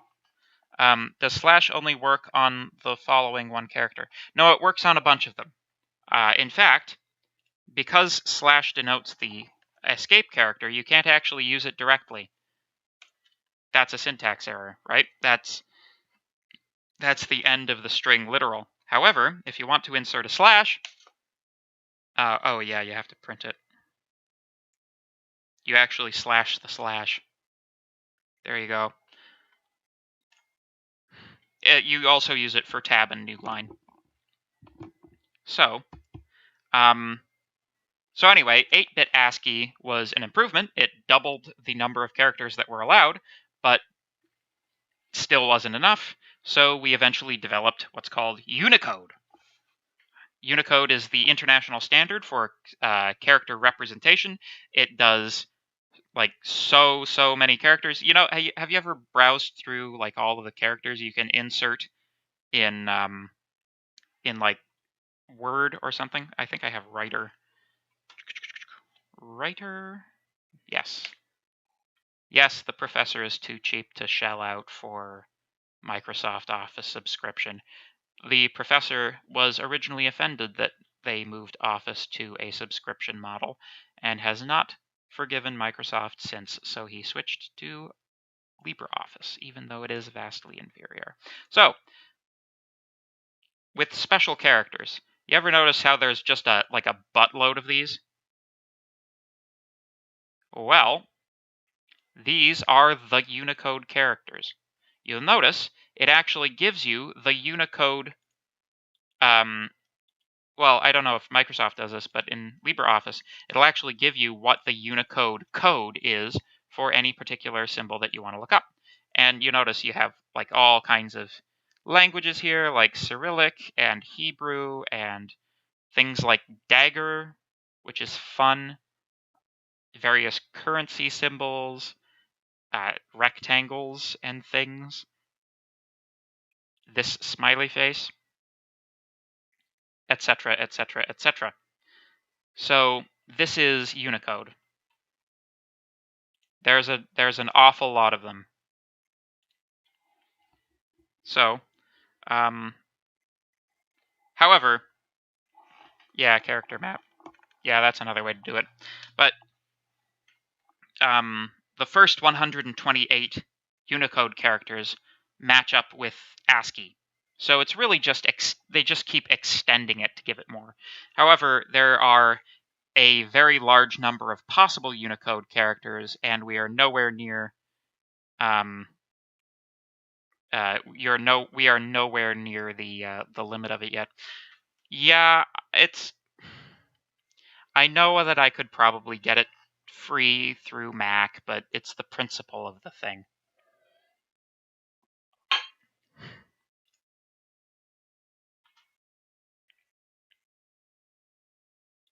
Microsoft is a bunch of butts. Anyway, Linux forever. Open source gang. Imagine having to pay for your software. Open source gang. Anyway, so all Python files are in Unicode. That means that when you do strings, you can do them with Unicode characters. So you can have strings that are written in, Japanese or anything like that. Well, I'm an educator. Jeez. Yeah.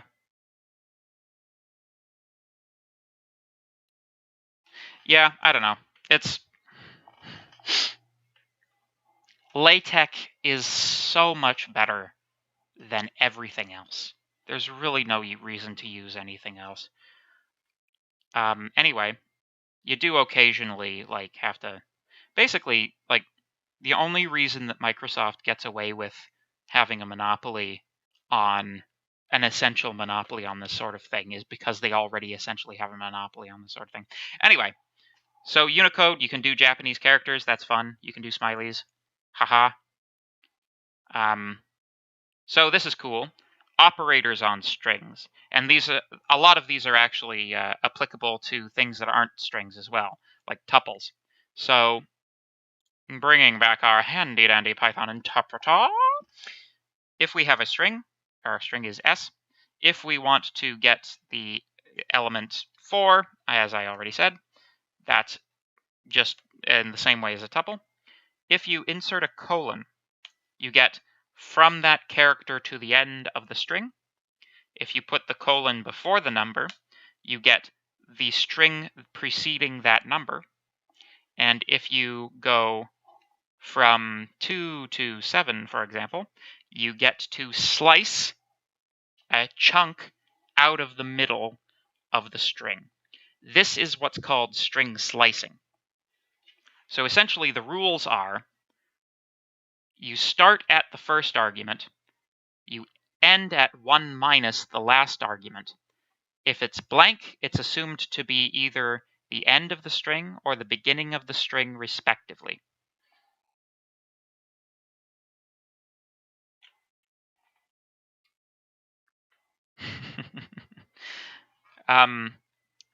Yes, so with respect to that, that's an important thing to know. We'll be revisiting it when we talk about tuples and or all the rest of them.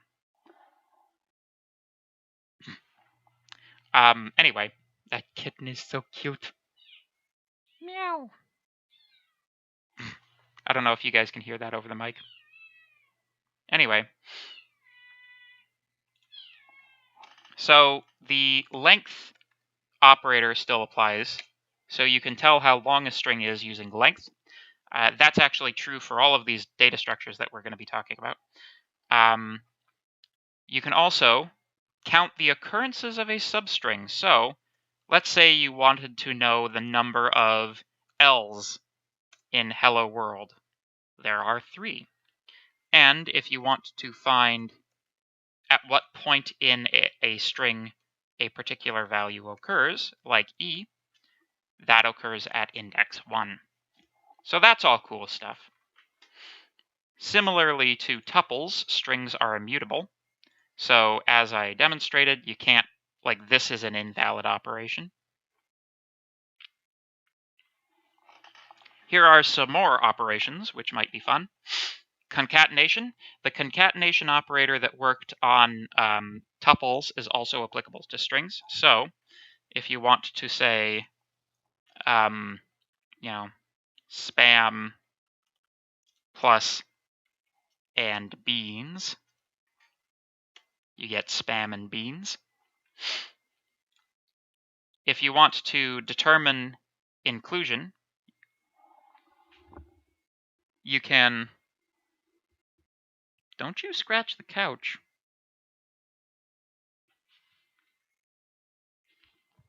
Anyway,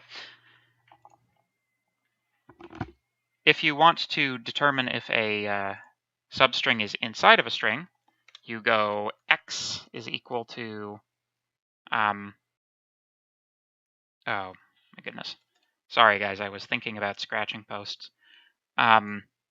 Let's say on S, double L in S, that's true. What about double L not in S? That's false. What about Q? That's not in S. Is Q in S? No, etc., etc. This is cool, though. Repetition. Yeah, right?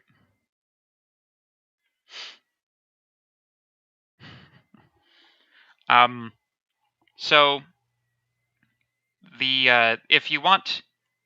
So multiplication, if you apply it to a string, doesn't actually multiply anything. What it does is it repeats it. So if we have spam times 10, spam, spam, spam, spam, spam, spam, spam, and you can do this quite a lot. Haha. I agree, cats are great. It was kind of a... we weren't quite sure how our existing cat would adapt to the existence of the new cat. The new cat seems to be becoming quite familiar with this room. When you get a new cat, you kind of want to keep them in one room to sort of adjust to the smells of the house and not overwhelm them with too much, like, territory, because, they sort of need to be able to get used to a small environment, and then you can sort of let them out a little bit. But this one seems to be quite tenacious and is quite exploratory, so that's good. Jumping all over stuff. Anyway, for indexing, it returns the first index. Yes, for the index function, it does, it returns the first value that it finds that matches the thing that you're looking for. You can also have the suffix test, so s dot ends with exclamation mark. Oh, is that not how you spell that? Yeah, there's no capital. All right. Ends with, there you go, that's true. Ends with a good punchline. False. Har, har, har. So yeah, that's some string operations. You guys know if there are any questions, you just throw them in a chat, and hopefully they don't get buried by everybody talking about my cat. Yeah. So, I've been using this a fair number of times.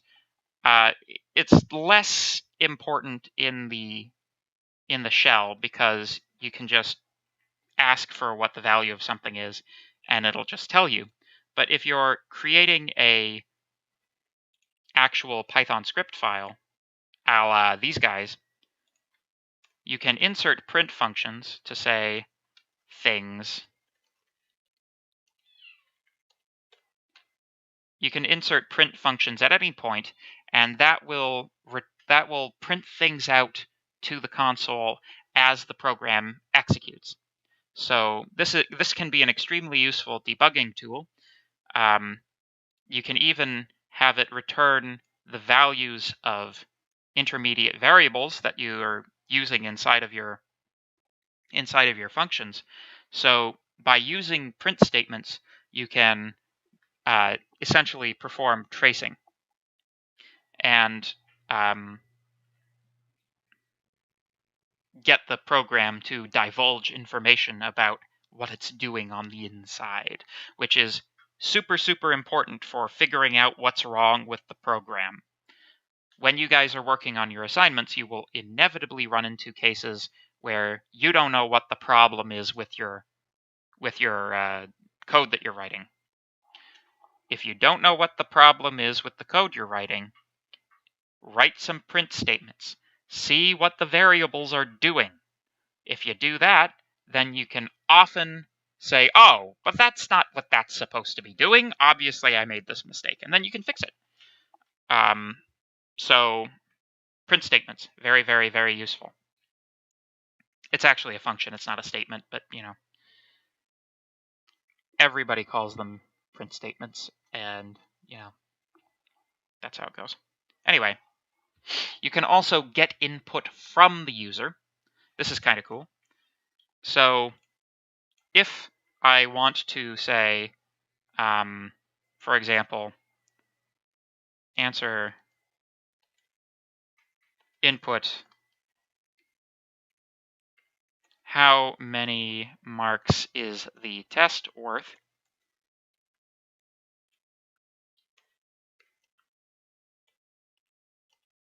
And I execute that command. What it does is it prints the string that you give, how many marks is the test worth, and then you, who are the user, get to enter in your response, and it'll save what you enter as a string to answer. So over 9,000. There we go. Answer is over 9,000. So what's the difference between print and return? There's a big difference. Print does not designate the output of a function. Return designates the output of a function. Print just writes something to the display. I think print will output it automatically, and return sends the values back to whatever called the function.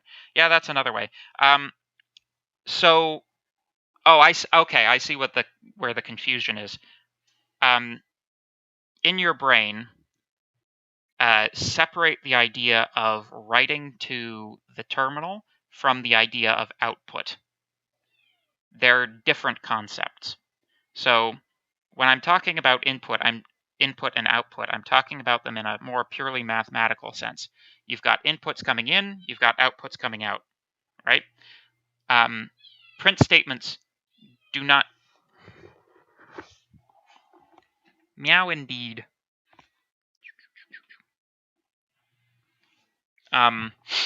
So, sorry. Print statements. Print statements do things that return statements don't do. They don't interrupt the execution of the function. Like, a function will terminate when it hits the first return statement it finds, right? Print statement will allow execution to continue.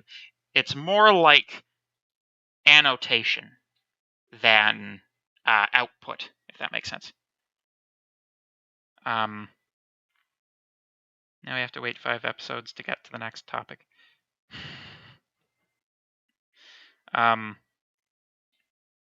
Yeah. Well, let's see if we can finish these slides off in the next 20 minutes, eh? Yes.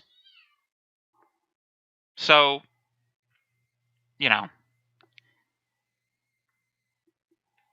it's difficult to talk about without getting into, like, the standard input and output buffers, and that's definitely, like, not something we want to talk about until we start talking about file I/O, when we start getting into how to read to and write from files, because standard input and output are files that are system files, which interact with the terminal, which is a whole thing, and that's in, like, slide set 8, which is, no, 7. Slide set 7. Pretty sure slide set 7.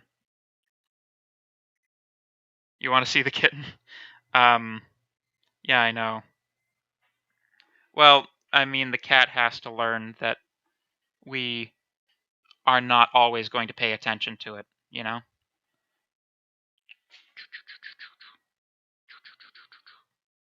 Okay. At the end of the stream, I'll see if I can catch the kitten, and then I'll show you guys again.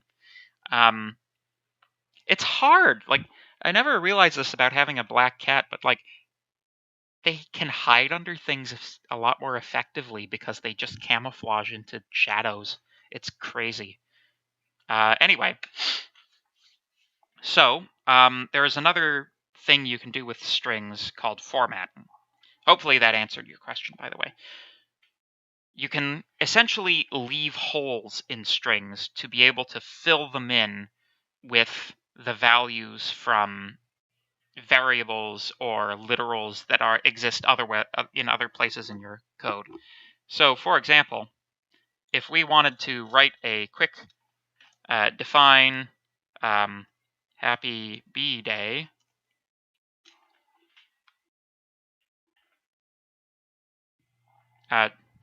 sorry, just give me 2 seconds.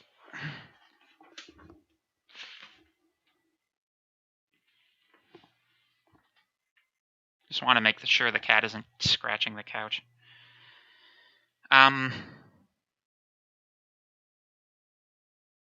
Thinking about scratching posts again. Anyway, if we define a function happy bee day, by the way, functions don't necessarily need to take arguments. For input, what's your name? We would assign that to x. 2, 3, 4. Then print happy bee day. And then you'd insert a string, leave a hole for a string. The letter denotes what type, right? We'll get to it in a bit. This is a quick demo. And then you say dot format, and you put in the thing that you want to insert. So if we call that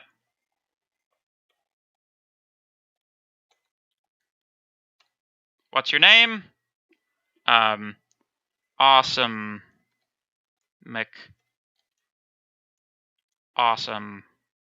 pants.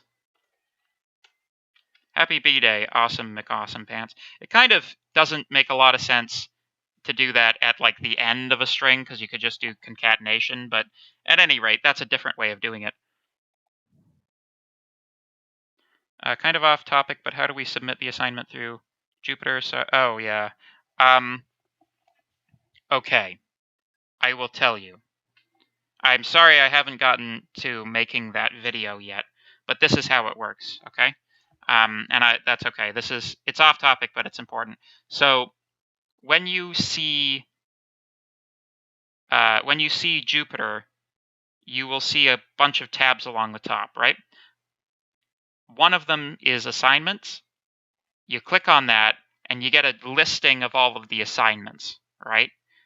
The same place that you fetched from, you'll be able to. There'll be a submit button on the same page where you fetched the assignment from. That submit button is how you submit the assignment through Jupyter. However, it will only work if you are using JHub2 and logged in with the VPN. If you are doing it on your own local Jupyter, then you will have to submit the notebook through the Avenue Dropbox. Hopefully that answers your question. So,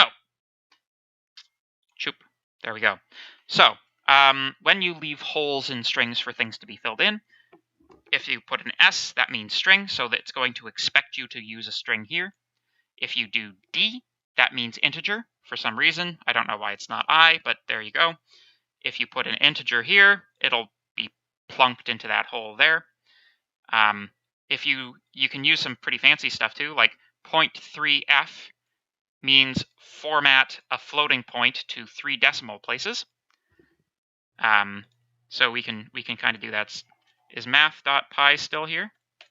There you go. So if we do just have a blank hole with a f math.py, sorry, dot format math.py. Whoop. No? Oh, I forgot the colon. There you go. Interestingly enough, you can actually have a large number here. And notice class, that we've got a bunch of trailing zeros here. Now, we all know that pi is a number that just goes on forever. So these zeros are actually as a result of the floating point representation of computers. But again, that's a thing we're going to get into in slide set 5. So anyway, that's string formatting. Here are some more examples. We can define a function to count the frequency of a particular thing within a string. So, for example, if we want, actually, we could just copy.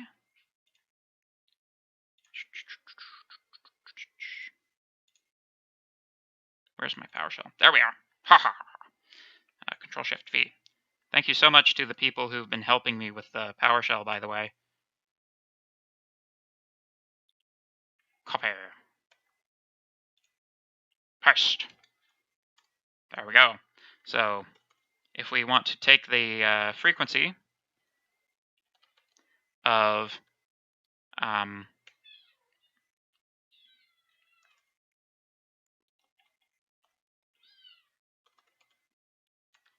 the character L within Hello World, that is 25% of Hello World, apparently. Essentially, it just gives you like a percentage of the string which is composed by the character that you're searching for. These aren't going to be on the test or anything. What is it, little kitten? You are just so... My goodness. And this function is one which pluralizes things. So, it pluralizes them correctly. So, if it ends in an S already, it will return ES instead of just S. But that's, you know, we'll get to that. So, there's also a conditional operator. I don't necessarily recommend using it because I think that regular if statement notation is better. generally speaking, I don't think it's useful to do everything in one line like this when it comes to if statements, but this is it. I'm not even going to go through it, to be honest with you. Unless if we have time at the end, I'll come back to it. But I don't consider it important at all. If statements are much more important. If expressions. So Boolean operators, much more important. So when you have true and false values, it's important to be able to perform certain types of operations on them, Boolean operations.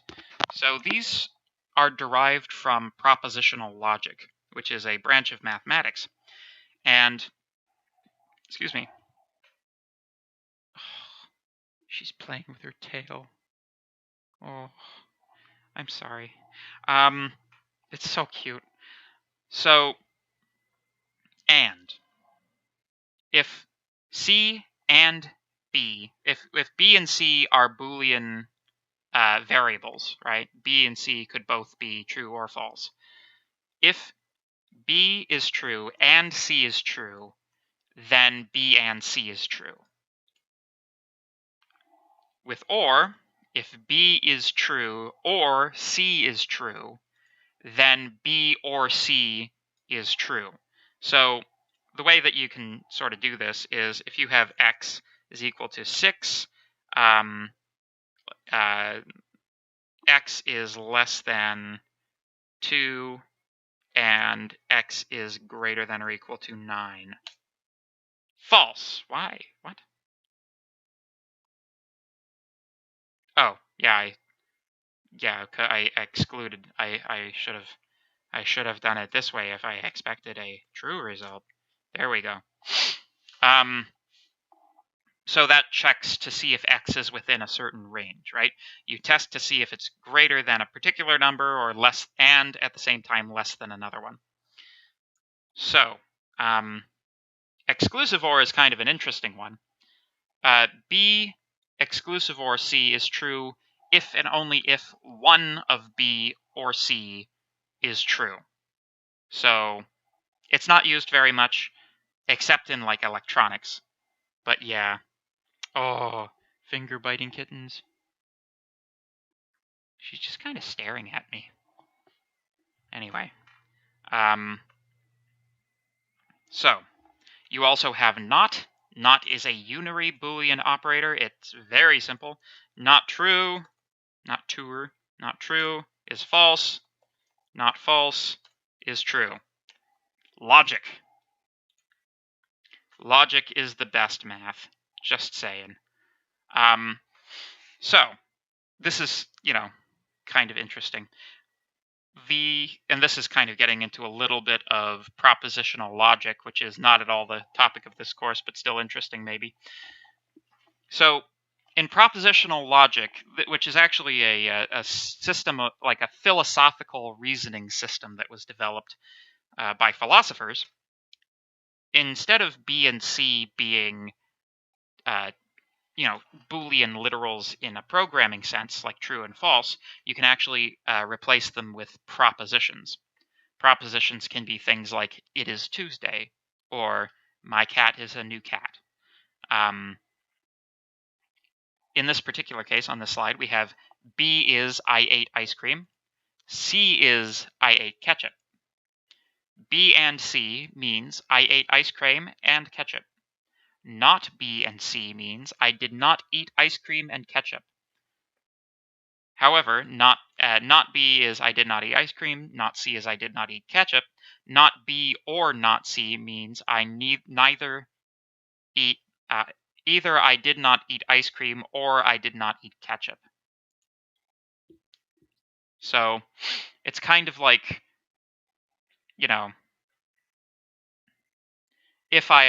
if it is Tuesday, then it is raining. If it is Tuesday, I am walking my dog. Therefore, if I am walking my dog, it is raining.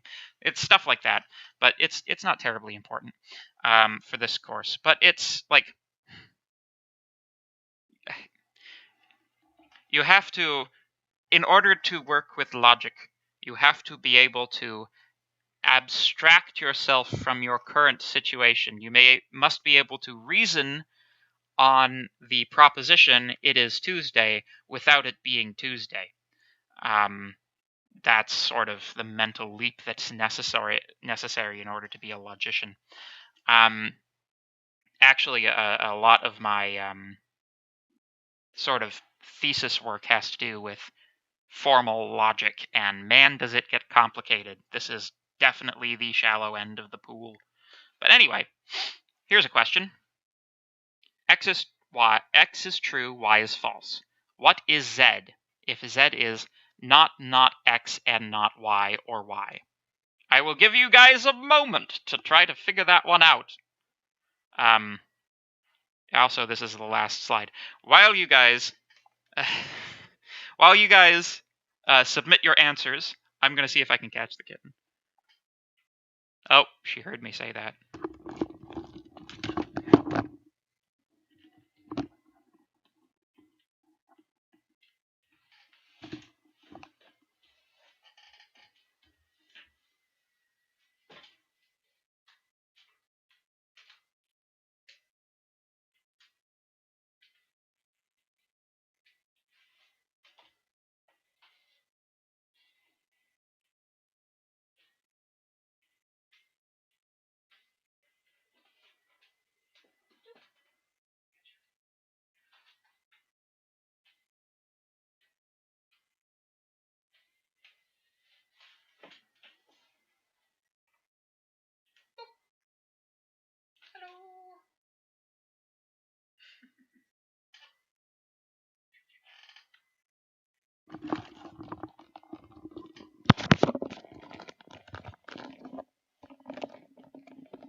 Yes. So the A's have it. The answer is indeed A, true. This is our kitten. Hello, kitten. Say hello to the internet. The internet was designed for the purpose of advocating kittenkind, just so you know.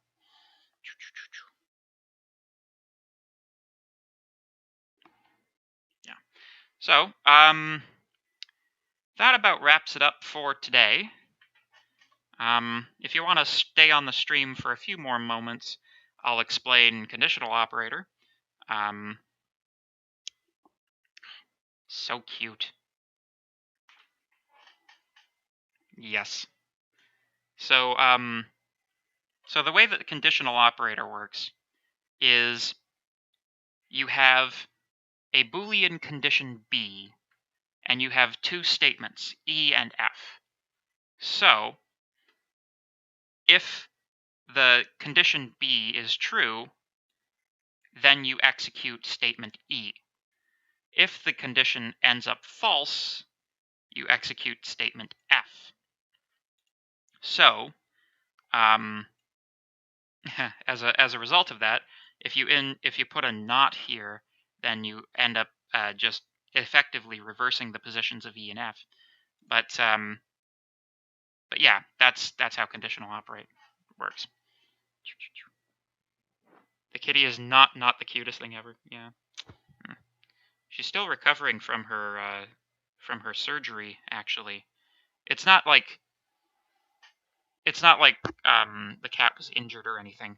It turns out at the SPCA they spay kittens like way early than what I'm used to. Like normally, like you wait till a cat's like 6-8 months or something like that before you spay it. But apparently they have specialists come in now and get them while they are super young. Apparently the only difference is that they need a specialist because like the organs are so tiny on the cat. Apparently the restriction on that is not necessarily the age or maturity of the animal, but the size, so that you can get in there with the snippers. But yeah, anyway. So anyway, that's the lecture, people. Thank you very much for your time and attention this evening. Yep. I don't think that's anything. Yeah. At some point, I have to show you my other cat too, because He'll get jealous if he knows I've been showing the other one off on the internet without him being shown off too. So anyway, thank you very much for your time and attention, folks. I will see you again on Monday. Ta-ta.